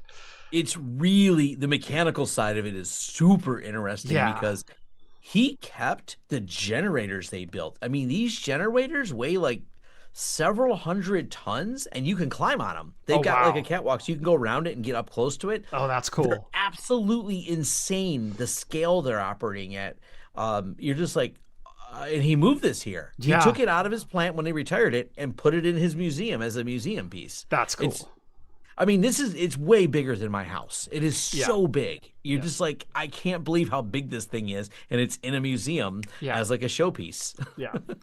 I am not saying this as a whitewashing or forgiveness or anything like that. Look, bad people are bad people. But you also have to consider the time that they were alive. And socially, economically, status-wise. Look, a lot of people did a lot of bad things, and they should have known better, but at the same time, it's like, you know, I'm not saying Henry Ford was a good guy. I'm not saying anyone back then was a good guy, but, you know, it's like, oh, we find out, you know, 100 years later that this guy had 4 wives. Well, yeah, that was kind of in vogue at the time. Like, that was just what you did. I'm not saying I'm not saying the Nazi stuff is good. I'm not saying that's forgivable. Like, let's be clear. But it is a sliding scale as far as and you can still appreciate some of the good things that he did. You can still appreciate some of the Industrial Revolution things, the you know, maybe not the worker villages, but at the same time also the assembly line. Like, we can take the good with the bad and kind of accept that for what it is. Yeah. The Rouge factory tour is really cool. So I was, you know, growing up in Michigan, and my dad, like most people's parents or families here, you worked directly in the factories or adjacent to them. So my dad worked at the General Motors factory, so I got to go in it many times. It's really weird. I don't think they do this anymore, but they used to have every year the big event was Halloween. They would do a Halloween tour. You could go into the factory where they made the cars. These factories are, if you haven't been inside of them, they're immense. Like, it's hard to describe the scale that they operate. I mean, data centers are big, factories are very big. And the fact that your dad in Detroit lived in a factory town does not surprise me at all. Like, it's just, that's how it was here. Again, you take the good with the bad. Probably bad to like lock your employees into a town and an economic situation in which you have full control of. But at the same time, like, yeah, the thing is, I mean, my dad, when he took the job in the 70s, it paid really well. It was a good paying job. With the unions and everything else. Right through the 80s, it didn't start declining until after NAFTA in the 90s. So my dad happened to be there during the heyday when he made a good living there. But it was kind of cool. They give tours of the factories. It was always a fascinating place when I was a kid to just see these factories. And engines on conveyor lines. But what brought that up is someone said the Rouge Factory tour is pretty neat. The Rouge Factory is where Henry Ford originally had a giant place, and Hey Tom, I don't mean to interrupt you. Yeah. We talked about him like the last couple of weeks, but the Serial Port is in chat right now. Hi, Serial. Oh, hey. Hi, buddy. That's awesome. We literally the last 2 weeks you have come up in conversation on this show, and all of a sudden seeing a random check mark, I'm like, who is that? Oh, it's Serial Port. Hi, bud. I am a massive fan of the Serial Port. As you know, I would throw it out there. I mean, you guys make some wonderful videos. Huge fan. Yes. I like that also you're talking about Kingsford charcoal. Yeah. Absolutely. Like, by the way, if you go to the Henry Ford Museum, there's a whole thing on Kingsford charcoal. So, yeah. By the way, sure, if you're ever here, reach out, say hi. I'm a huge fan of the channel, but I'd love to give you a tour of the Henry Ford. Yeah, it's funny. Like, yeah, you literally came up in conversation the last 2 weeks, and I'm like, oh, look who it is. All right, cool. Yeah. Yeah. So keep it up, all the awesome work. If there's something I can do or whatever to help, just let me know. Reach out. You guys are doing some great work over there. Mm-hmm. There's especially a lot of us that work in the tech industry. We're all retro fans. Yes. So we love that. We love diving into the history. Like, oh, I remember that. So you have occupied a lot of our Slack channel at work. Yeah, no doubts there. I think you came up last week because of your 56K binding all the modems together. The binding on the modems, yeah. The shotgunning 56Ks together. Yep. That was watch YouTube. A big topic the last couple of weeks. So thank you. Yeah, we appreciate that. We have one of the guys in chat. He's not in chat tonight because he's at the Mariners game. But Vince from Circuit Rewind, he's taking kind of a, I don't necessarily want to call it a leadership role, but he's been thrust into a leadership role for the Vintage Computing Foundation. And they're bringing back a Northwest event in Seattle next year. And so he and I were going back and forth on your 56K video quite a bit. So. Yeah, that's great. So, hi, welcome. Thank you for watching. Appreciate it. Absolutely. Yeah, and for any of you who haven't heard of the Serial Port, why we're gushing, just go look at. I think one of their networking ones are some of my particular favorites around Cisco and things like that. But there's a lot of great. I've watched all. I've watched all their content. So yeah, it's hard to necessarily pick a favorite. Yep. Also, from our keyboard discussion, we have a user in our Discord server named Retzel, who is quasi-famous for his eccentric keyboards, shall we say. And so the keyboard conversation came up, and he started posting a whole bunch of his keyboards. Let me just share a quick snippet of his keyboard collection here. There we go. So, we've got some old Sun keyboards up here at the top, a little old RF wireless, a 3-button Sun over here on the side for a mouse. And then we get into the split keyboard and another wireless board. Then we scroll down into the 40-key keyboard blades, knife blades. Those are weird. Oh, I see it now. They only have... see like how it's a knife. It didn't click at first. Now I see the... Right. It's a knife. With 1, 2, 3, 4, 5, 6, 7, 8, 9. Yeah, 20 keys. So not even enough for your entire alphabet. It's stenographer style. So you push down multiple buttons to get different key combinations. Ooh. Like a stenographer. Right. Like he can type out full words or punctuations based on combinations of keys. Like he has like 5 or 6 hotkeys, and then like your standard letters are still there, but if you need to capitalize, he's got a shift, but then he's also got a function or a pair of function buttons, and then depending on which button combination you press on the other side, you'll get full words and or commands or macros or whatever. All right. And then obviously the traditional hacker split keyboard. Yeah. Yeah. But Yeah, wanted to share that as well. So, hi, Retzel. That's cool. That is cool. Definitely. I don't know. I have tried a little bit on those. I just didn't put enough effort into it. My problem is, I feel if I had to type more, maybe I would like one, but I would have to live on that keyboard, and every time I go to laptop, I'd feel like I was different. So that's been my problem. I've tried some different keyboard layouts. I've tried a number of different things. I even I had a coworker who worked on one of the hold on.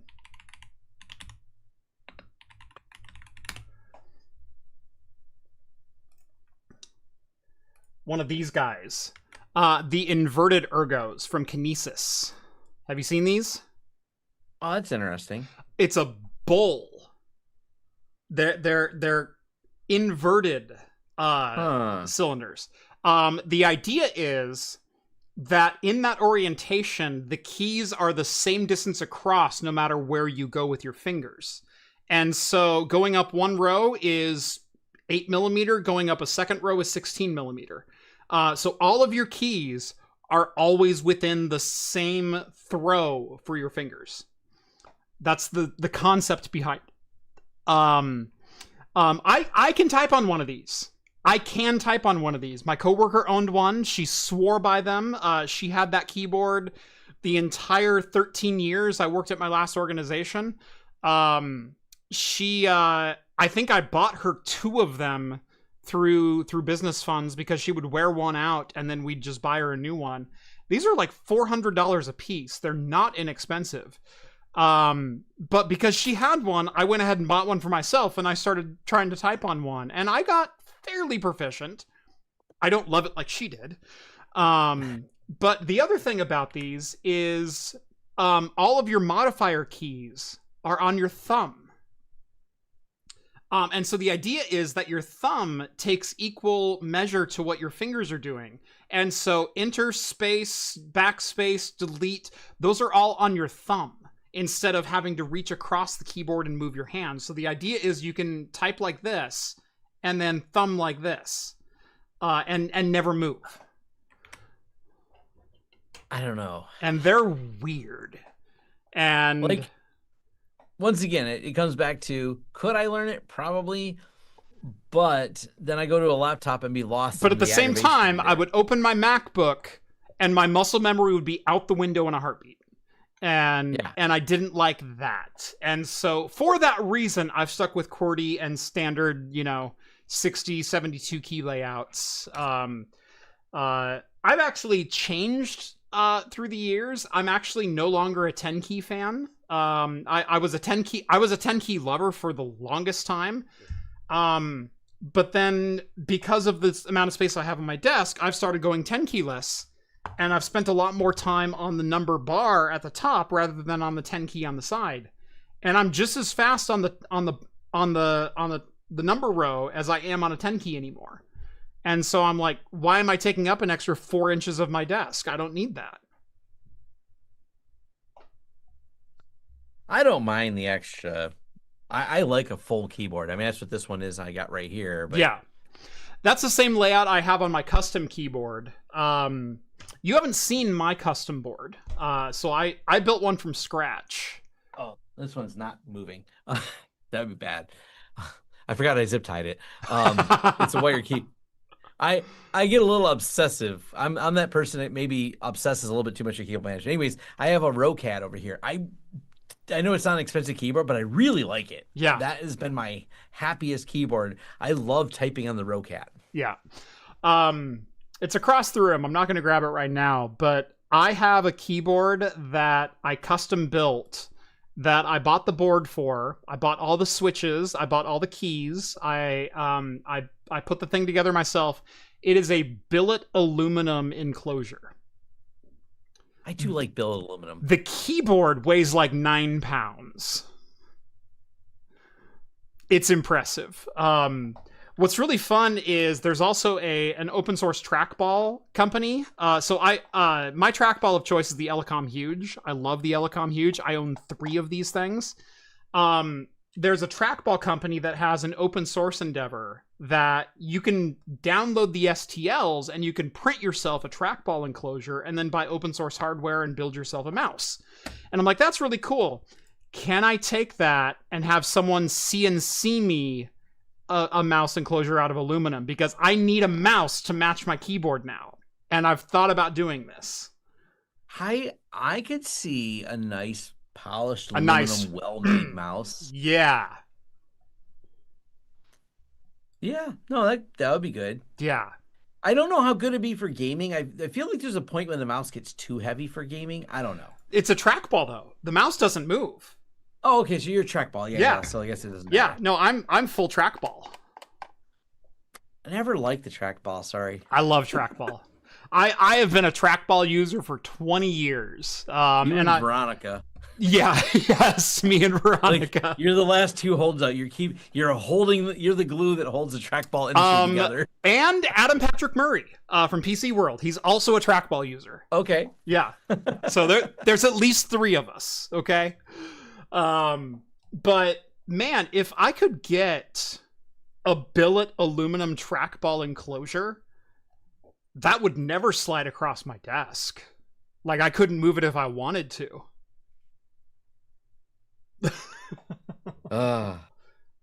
Should we mention the AI beer? Yes, there's a couple of AI stories that I think we need to get to, and I have had just enough alcohol to talk about them. Yeah, that's my favorite. I've had enough drinking that we can first talk about AI is getting desperate when they come for our beer. Yeah. All right. Go ahead and pull that one up. Let me find that story here real quick. It's in here somewhere. Here we go. From 404 Media. What happened when AI came for craft beer? So the story is there was a beer festival, which also includes judging. And so here in Oregon, we have a number of beer festivals throughout the year. We've got Oregon Cider Fest, we've got Oregon Brewers Fest, and we've got a couple others that are Oregon Brewers Fest is the largest outdoor brew fest in the world. But doesn't need AI. Right. But so there was a beer fest. It was Best Beer, and where were they at? I don't remember where this was at. I forgot the where. Yeah. It's the what that bothered me. It's the what. So let me just read direct from 404 Media. A prominent beer judging competition introduced an AI-based judging tool without warning in the middle of a competition, surprising and angering judges who thought their evaluation notes for each beer were being used to improve the AI, according to multiple interviews with judges involved. The company behind the competition, called Best Beer, also planned to launch a consumer-facing app that would use AI to match drinkers with beers. Best Beer also threatened legal action against one judge who wrote an open letter criticizing the use of AI in beer tasting and judging, according to multiple judges and text messages received by 404 Media. The months-long episode shows what can happen when organizations try to push AI onto a hobby, pursuit, art form, or even an industry which has many members who are staunchly pro-human and anti-AI. Over the last several years, we've seen it with illustrators, voice actors, music, and many more. AI came for the beer too. As someone who has some skin in the game on this, as someone who reviews a beer basically after every video, I have 480 some videos uploaded to YouTube. I have well north of 430 or 450 beer reviews that are posted to YouTube. You were used for training data. I'm just letting you know. I guarantee I know my videos exist in training data. But your beer reviews also now exist in training data. They probably. Probably. I don't like this. I don't like this at all. You know, this is there's a lot of challenges with AI, but around this specific topic, I would say we're not used to the concept of art without artists or music without musicians. This is where there's a hollowness to AI. Yeah. Because when we discuss things that are artistically created, we think about those creators and what they meant by it. And the predictive guessing machine that is AI in most cases, it's not necessarily, it's a hollow version of it, of whatever it is. I don't feel its beer reviews are any less hollow. It's a approximation of what it thinks Jeff thought of these beers across lots of videos, along with the blended other videos or blended other sources of data. It came up with these beer suggestions. I feel these companies are really just trying to push us away from human connection so they can monetize it, because they can't monetize going to the Henry Ford together and hanging out and talking about the Rouge plant and everything else, or going to a beer fest and experiencing the 400 beers that are on tap at a beer fest. I feel like Silicon Valley's like, how can we figure out how to monetize Tom and Jeff going to a beer fest together? There's got to be a way we can make money off of this. I think in the next year, I need to visit you. We need to go to the Henry Ford Museum. We need to check out any other like Detroit specialties. Maybe all of them. Maybe catch a Lions game. Like let me just throw that out there. I've never been to one, so I'll go with you. So okay, we'll do that. I don't really do any sport ball. Oh, I take that back. I have been to a ball. I have been to Tiger Stadium. I've gone to a ball game. I went with a bunch of. It was at a tech event they were hosting, and I went. I had a good time. Yeah. So. I'm a Detroit Lions fan, which sounds weird from someone who's never set foot in Michigan. It sounds weird from someone from Michigan too. Right. But when I grew up in the early 90s and I was looking for a football team, Oregon doesn't have an NFL team. We have college teams, and I'm an Oregon Duck fan. And I was looking like, hey, I want to also watch this other sport. Who's an NFL team that I can root for?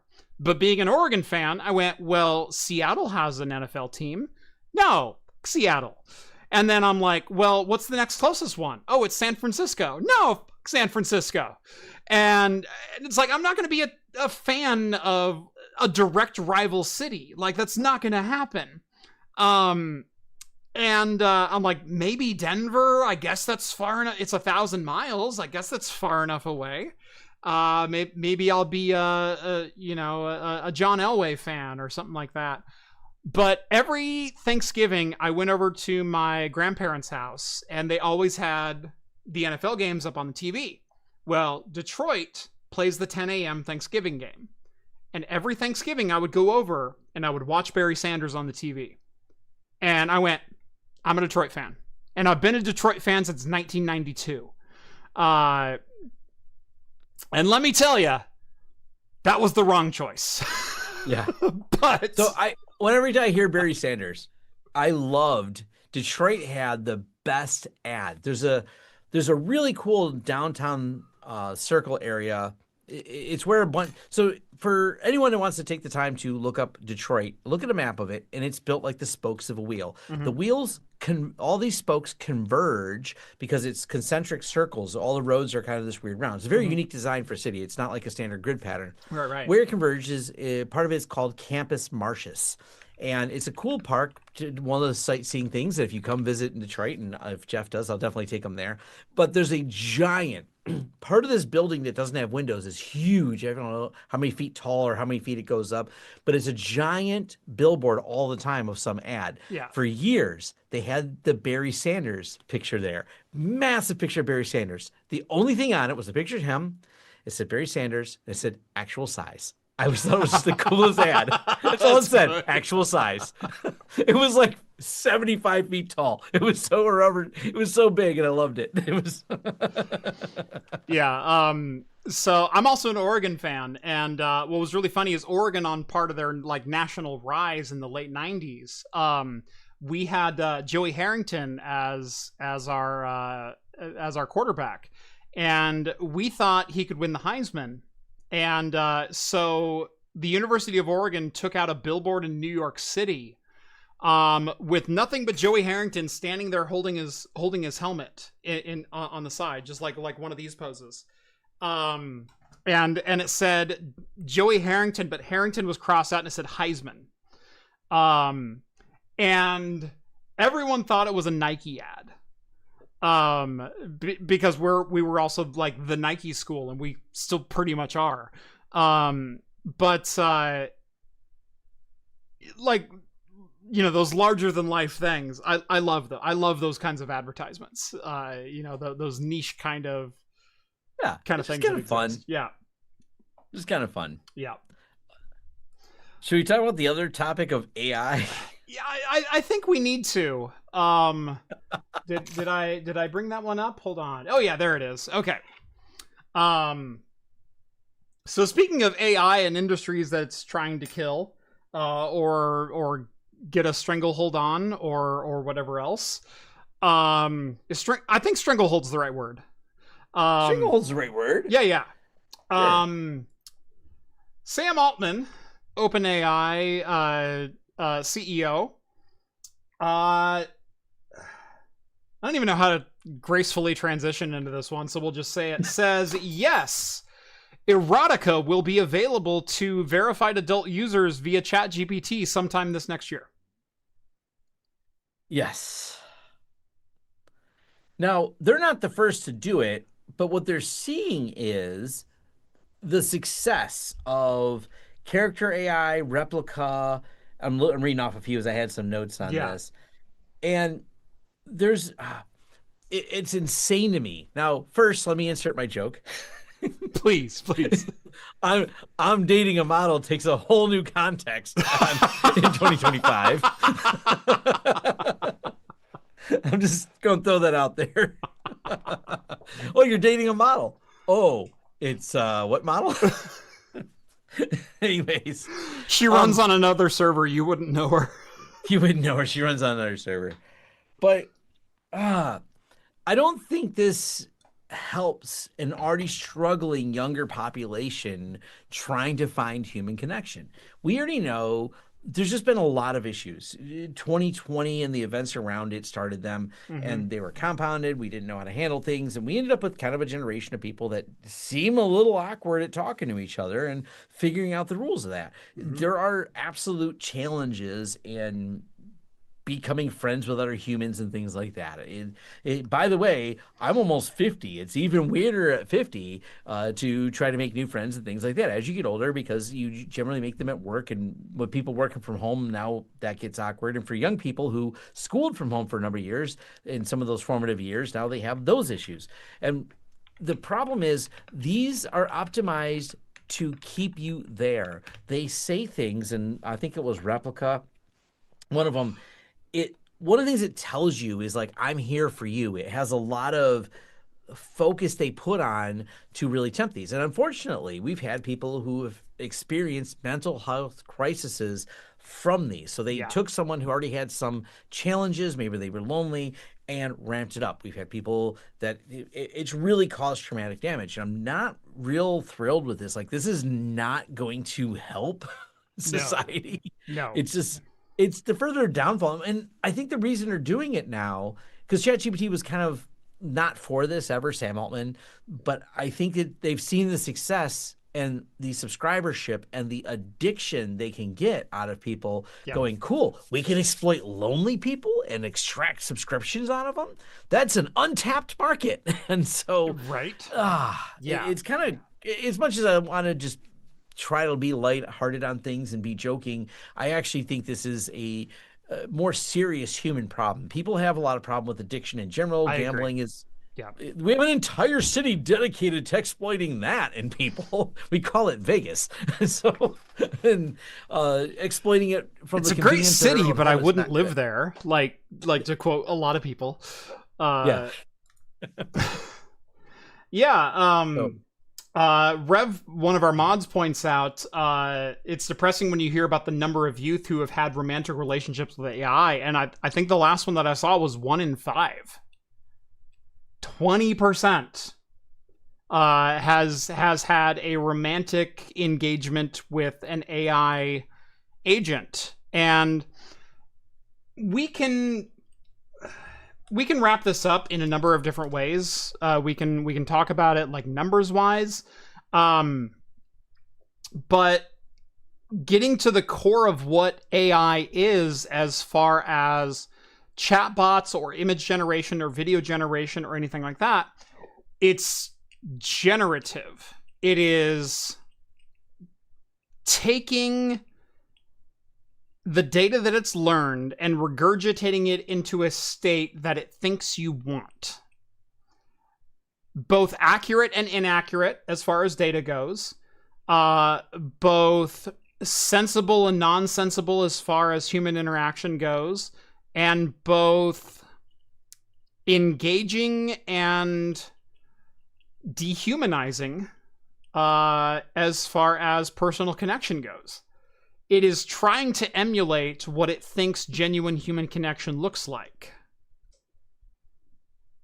And if you're in the demographic that is a little lonely, a little starved for human attention, any amount of connection is going to look like genuine human connection. Yeah, it's not solving the problem. It's just monetizing a problem. That's right. That's what's sad about it. And to pivot out a little bit for this, because one of the new things that ChatGPT is saying is, you're absolutely right, which led to one of the most hysterical things I'd seen when someone had posted, the dumbest person you know is being told by ChatGPT, you're absolutely right. I'm like, yes, that's definitely happening at this very moment. Yep. And, I had a conversation with my dad about this, maybe about a month ago or so. And he's been one that's been dialing into ChatGPT a little bit and asking it questions and whatnot. And he goes, it's amazing how, and he's like engaging with it, but he's also skeptical, which is good. But he goes, it's amazing how like assertive the answers are, of like, I know the answer and the answer is this. And I said, do you want everything with a high level of confidence? With a high level of confidence, with a high level of authority, because that's the way the user will accept it, and that's part of the algorithm in it, is generating a response in which will put the user at ease. But I also went into, you can't just take what it gives you at face value and take it as gospel, because you can ask it a question like, what color is the sky? And it will say authoritatively, oh, the sky is blue. I know this from 30 different articles. The sky is blue. And you can go, well, no, the sky is red. And ChatGPT will go, oh, you know what? You're absolutely right. The sky is red. I see a red sky when it's sunset, and when it's this and when it's that. And you say, no, it's always red, or it's dark. And they went, yeah, you're absolutely right. The sky is red or black. There is no, it's not blue. What are you talking about? Because more than anything, users want to be reassured that they're correct. They don't want to be corrected. They don't want information that's contrary to their worldview. And that's one of the easiest ways to tell, is counter it. Just say something that's objectively false, and it goes, oh yeah, you're absolutely right about that. Every time. Or ask it about the seahorse emoji. I don't know if you've seen that breaks ChatGPT. At no, least I haven't. Did yesterday. Oh, it was me and some friends had fun. I'm like, hey guys, we have a large AI group chat, and I was like, ask ChatGPT what if there's a seahorse emoji. It just goes nuts. Really? Yeah, there's these weird hacks that come up. There was a person's name you could put in that broke ChatGPT about 4 or 5 months ago. If you put their name in it, we used to break it. It was great. If you asked it questions, it would hang up, and it would just lock up and not be able to answer the question. Oh, that's funny. Yeah, coming back to the challenge of ChatGPT. Yeah, it's not physical. So think about this from a human perspective. We judge a lot of things. We have a lot of cues. We can say nerds wear glasses, smart people wear glasses, whatever those jokes are, whatever. But think about how we can assess ChatGPT from an intelligence standpoint. We only have one way to assess it, and it's the way it speaks. It does speak well. It speaks in good prose, if you will, and we will assess someone's intelligence based on the way they speak. And it is the only way we can assess ChatGPT. It's the only interface we really have. It's not an avatar. It's not even generally using a voice. And when it does, the voices are generally good, I guess. But most people are doing it from a chat and interactive. So we ascribe agency to it, which it doesn't have, and we ascribe intelligence to it when it's really just really fancy word guessing. Yeah. Even though I know there's some complexities on it, I'm oversimplifying when I say that. So it's also but what you're also cues not us wrong. up for confidence. Yeah. It's also what cues us up for the confidence we place in it. And I think that's always a perspective I have, because me and you and many of the people on this live stream, we're technologists. We're people who love technology, and we understand the technology came to this versus the other users. To many of those outside the tech world, what we do just in general is magic, even though all we did was reboot something or press the power button. Right. So, but it's way more magic that they're having a conversation with their graphics card. So my son uses an AAC device to talk. And we had a couple of his school teachers over to our house about a week ago to set up the AAC device, get it set up for their classroom. And they were having an issue migrating settings from our iPad over to their iPad. And so my wife called me up and she goes, we're just trying to do this backup thing. And we backed up, and then I logged in on their iPad, and then it can't see it. And I went, oh, it's still using their account. You just need to log out, force the login on yours, do that. And then once you've got the backup, then kill your account on their tablet. That way it's not on there anymore. And I just said it like completely offhand. Like, oh yeah, I know exactly what the issue is because of the APIs and the backup system being used. It was all going to Google Drive and coming back down. But if that's not your primary account, it's not going to scan that directory, blah, blah, blah. Like, I just knew that all inherently. And I might as well have been speaking Old Valerian to the teachers that were in the room, and they're like, how could you do that? Like, you just did that. And I went, yeah, it's an iPad, it's interacting with X service. I know how X service works. I know, generally what it's trying to do, and I can put the pieces together. Which is not that far outside of what AI is trying to do when I think about it.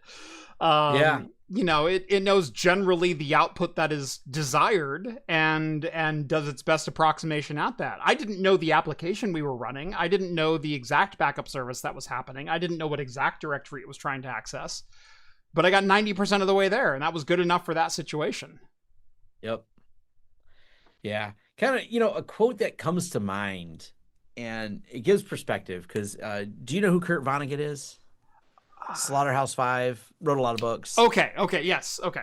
Yeah, Slaughterhouse-Five is probably one of the more famous books. Yeah. I'm a book nerd, but he said something that in perspective, he said this in the 70s, and this comes back to our AI and loneliness and AI chatbots thing. Mm-hmm. It is a quote that really thinks that if we kind of wind things down, I want to get out there.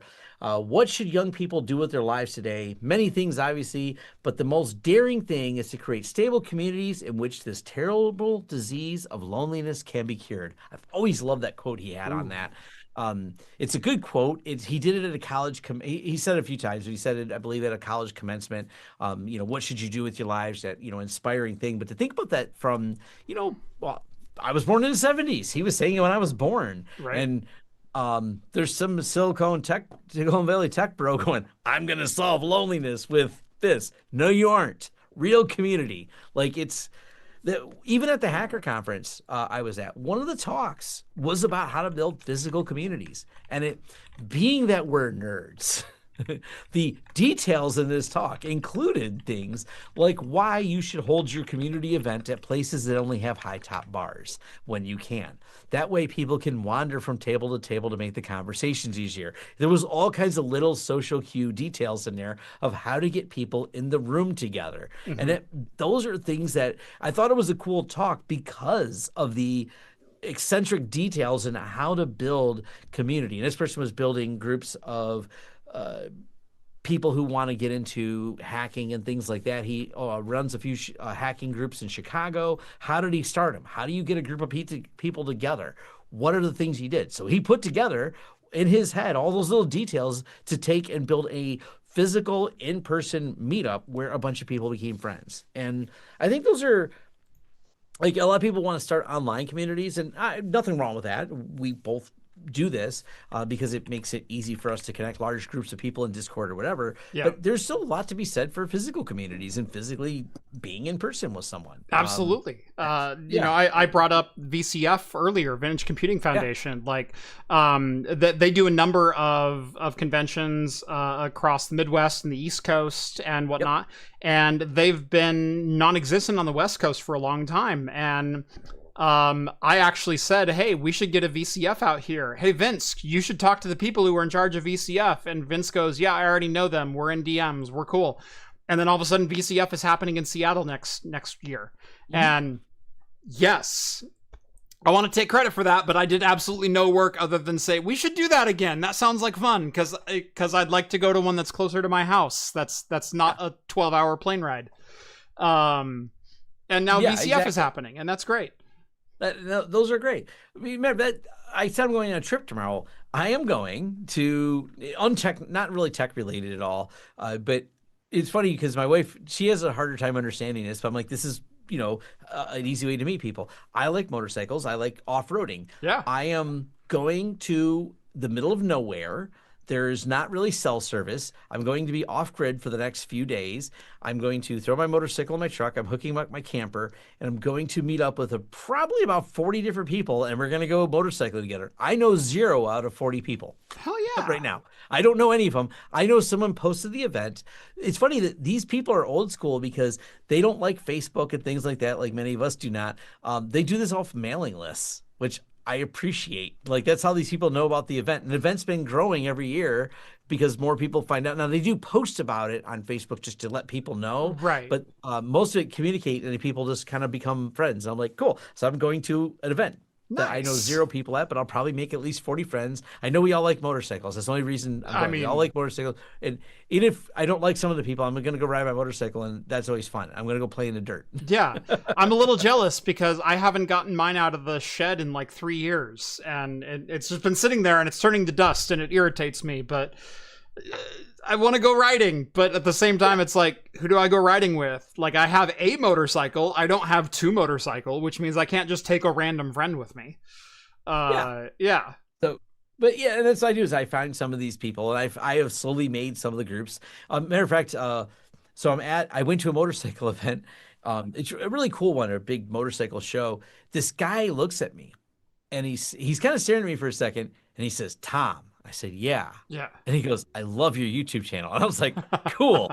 And turns out he rides, and he introduced me to a bunch of people. And now I have another group of motorcycle friends I met through him. And he likes my channel, works for an IT company, but really into motorcycling. And he lives relatively close to me. So I've now gone to some events with him. Nice. Like, get out there and meet people. It's one of those, get out, figure out whatever hobby you have, whether that's playing games or whatever. Maybe you have a computer hobby, and there's still coffee house coders that meet up, and, you know, figure out a way to get people to meet somewhere. Get that third place going, as it's referred to. I think that's actually what the talk was called at the hacking conference, was how to build a third place or second place, whatever the term they use to say a place not behind the keyboard and not online and not just a Zoom call. Right. Yeah. Couple super chats to get to. Couple super chats to get to before we sign off here. It is 10 past the hour, and Tom is on the East Coast, so we'd like to. Yeah. Jay sends over $5. Thank you very much, Jay. A+ material from Tom. No notes. 11 out of 10. # dating a model. Fat Hacker sends over 5 Aussie bucks. We take those too. Thank you so much, Hacker. Is AI just a mythical god that is grown out of our collective written idiocy? I don't think you're that far off. It's kind of all-knowing, but at the same time not knowing. Like, why would AI bother itself with my personal problems? It knows how to talk to me, sure, but I like that they fed Reddit to AI, because Reddit's where I go, not for the right answer, but for the best Reddit. one. I love Reddit. But Yeah. I go there for the best answer, and so it doesn't have to be right. Did you see the comment that I highlighted earlier? Hold on. So we were talking about there's some states that you can't access certain adult websites in, and I brought this one up earlier while you were talking about that. So here's the website. This is on Reddit. A cool guide to U.S. states where Pornhub is restricted. The top comment is, "I guess the South won't rise again." See, that is the best answer. Right? Oh man. Just Codemaster Plays sends over $20 and says, "Woot!" And I say, "Woot!" right back. Thank you so much. And Cosworth sends over $2. The cure for loneliness is unraid. Sarcasm. I mean, you can join. You'll end up joining the community and solving problems. That was my call to action at the end of my TrueNAS review video. Was join the community. You're Yes. part of the open source community. Join it. Go talk in the forums. Go find a bug. Report it. Those are part of community participation. That is usually my call to action whenever I highlight an open source project, because let me be clear, I am not a programmer. I am not a developer. I can barely write Python script at a very basic level, let alone read code, let alone write code. It is the furthest thing from the way my brain functions. We don't get along. But that doesn't mean I can't interact and join the open source community. I can report bugs. I can very accurately describe. I can create bugs. I can create bugs. I can find bugs. I can very accurately describe exactly how my system is running, what it was running, and where it ran into a particular bug. And I can start to narrow it down to even individual sequences within a program that runs of where that bug took place. So I can create good documentation and a good ticket around particular things. That is incredibly helpful to the open source community to find and squash those bugs. So if you run open source software, submit your bug reports, write as much documentation as you can, tell them what hardware you were running, what you were doing when you were installing it, what you were trying to accomplish. This is all valuable information to people who work on the back end of things and try to help solve those. I'm not a programmer, but I certainly help some out along the way. Yeah, well, that's what I said earlier. Like, I didn't even report the bug I found in the ZFS resume until I can make it repeatable. Right. So, yeah, I take the time to break it in interesting ways until I found it like, aha, I know why it breaks this way now. Mm-hmm. That's what it helps developers. They don't run into some of the weird problems that you run into in production, or whatever your version of production is if you're running a Homelab. They didn't anticipate me. Yeah. They didn't anticipate how I would use it. Right. I've come up with a completely unorthodox way to do this. Even the developers are surprised. Right. Jay sends over another $2. Thank you very much, Jay. What does God need with a 5090? Lots of things. I don't know if it's any more of a need than anyone else, but I have a 5090, so. Oh, you weren't asking about me. You were saying, oh, God. Okay, cool. Cosworth sends over $5. Thank you again, Cosworth. Jeff, when a proficient script kiddie grows up and gets a job and contributes back to GitHub, LOL. Hey. I'll end the show with this. I've talked a little bit about my son here and there on the channel. Some of you know he was born in 2021. He is what they now describe as level 3 autistic. He is completely nonverbal. He is almost 4 years old. He doesn't say any words at all. He really has no method of communication. Other than sometimes he will like put things in our hand. Like he'll put his cup in my hand and that means I want more juice. And so I will go get him more juice. But he can't say, hey dad, I want more juice. He can't communicate with sign language. Like we've tried teaching him sign language. We've tried teaching him other methods. Doesn't work. This last week has been super cool because we've been working with him on the alphabet and just writing letters down on a whiteboard, and he's also got some like magnet tiles with the alphabet. So we've been working with, and he's like also got like games on his tablet that he plays that also introduce the alphabet and things like that. He this last week, after my wife left the room, he put A through J in perfect order, completely unprompted. And so we came back to like just tiles on the ground, both upper and lower case. It didn't matter what they were, which is also cool because it means he understands that the letters can take multiple forms and still put them in the right order. We came back to that, A through J, one day. We also came back the next day and he had spelled his name. Whether or not he knows that that's his name or whether that's just a sequence of letters that goes together, whether or not it's just pattern recognition, that is so freaking cool. And I am so excited because a kid who doesn't communicate at all is, I won't say doesn't communicate at all.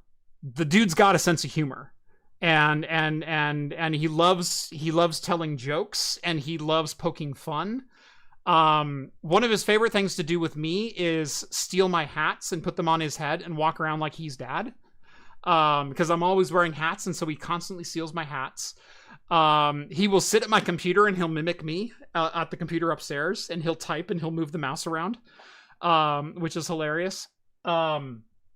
Most recently, though, the one that he got me with is, I had some leftover pizza one day, and I warmed myself some pizza, and I came and sat down on the couch, and I've got my pizza sitting next to me, and he walks over and he tries to steal one of my pineapple, and I went, "Hey, that's Dad's. That's Dad's food."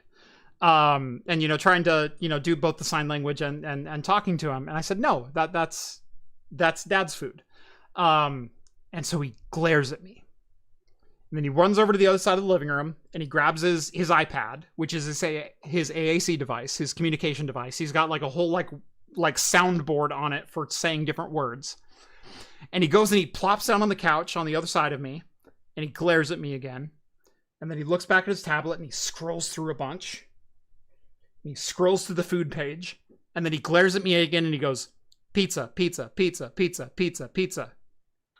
Pizza, pizza, pizza, pizza, pizza, pizza. All right, I'll get you some pizza." Okay, cool. I'm sorry. Jeff, there's a little controversial thing you said in there. Pineapple? There was pineapple on your pizza? There is pineapple on my pizza. I'm fine with that, but I know there are people who are not. Those people need to expand their palates or understand that other people's palates are more refined than theirs are. I love that though, the pizza, pizza, pizza, pizza. Pizza, pizza, pizza. And then he would glare. He shot daggers into me. And then he looked back at pizza, pizza, pizza, pizza, pizza. And then he glared at me again. It was like, all right, okay, cool. Easy. And he's also a pineapple pizza enjoyer, it sounds like. Oh, absolutely. Pineapple. Everyone in my family is. Yeah. Everyone in your family. There's a commonality here. Definitely your kids. They like pineapple on pizza. Yeah, everyone in my family. So it's me, my wife, I have 3 kids, and then also my sister lives with us, and we all like pineapple on pizza. So you're right. I think it's great. And I know that's controversial, but you guys need a more refined palate. I'm with Jeff on this. I don't have it very often because I actually uncooked pineapple I don't care for. Cooked pineapple I like. Cooked pineapple on you have to cook the pineapple on the pizza. It lets go of some of its oils. And it's this like bright relief from what is an otherwise kind of bland dish. Like if we're being real, like the dough doesn't have a lot of flavor to it. Like there's a little garlic in it, a little oil. Mine has a lot of garlic on it. Probably an obscene amount of garlic. See, I like that. Right. By the way, if anyone meets me in person, the first thing you may say, "That guy smells kind of like garlic."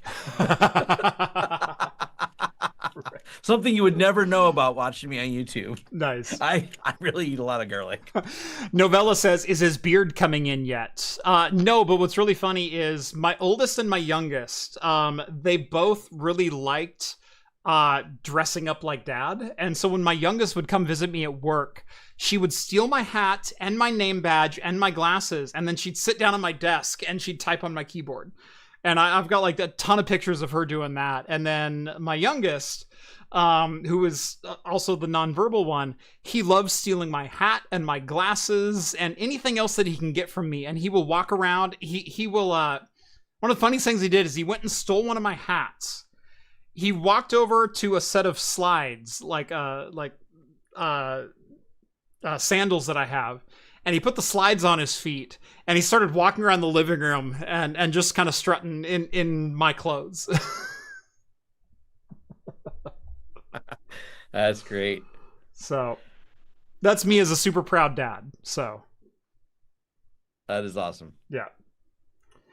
Anyway, this has been episode 404, #NotFound of Talking Heads.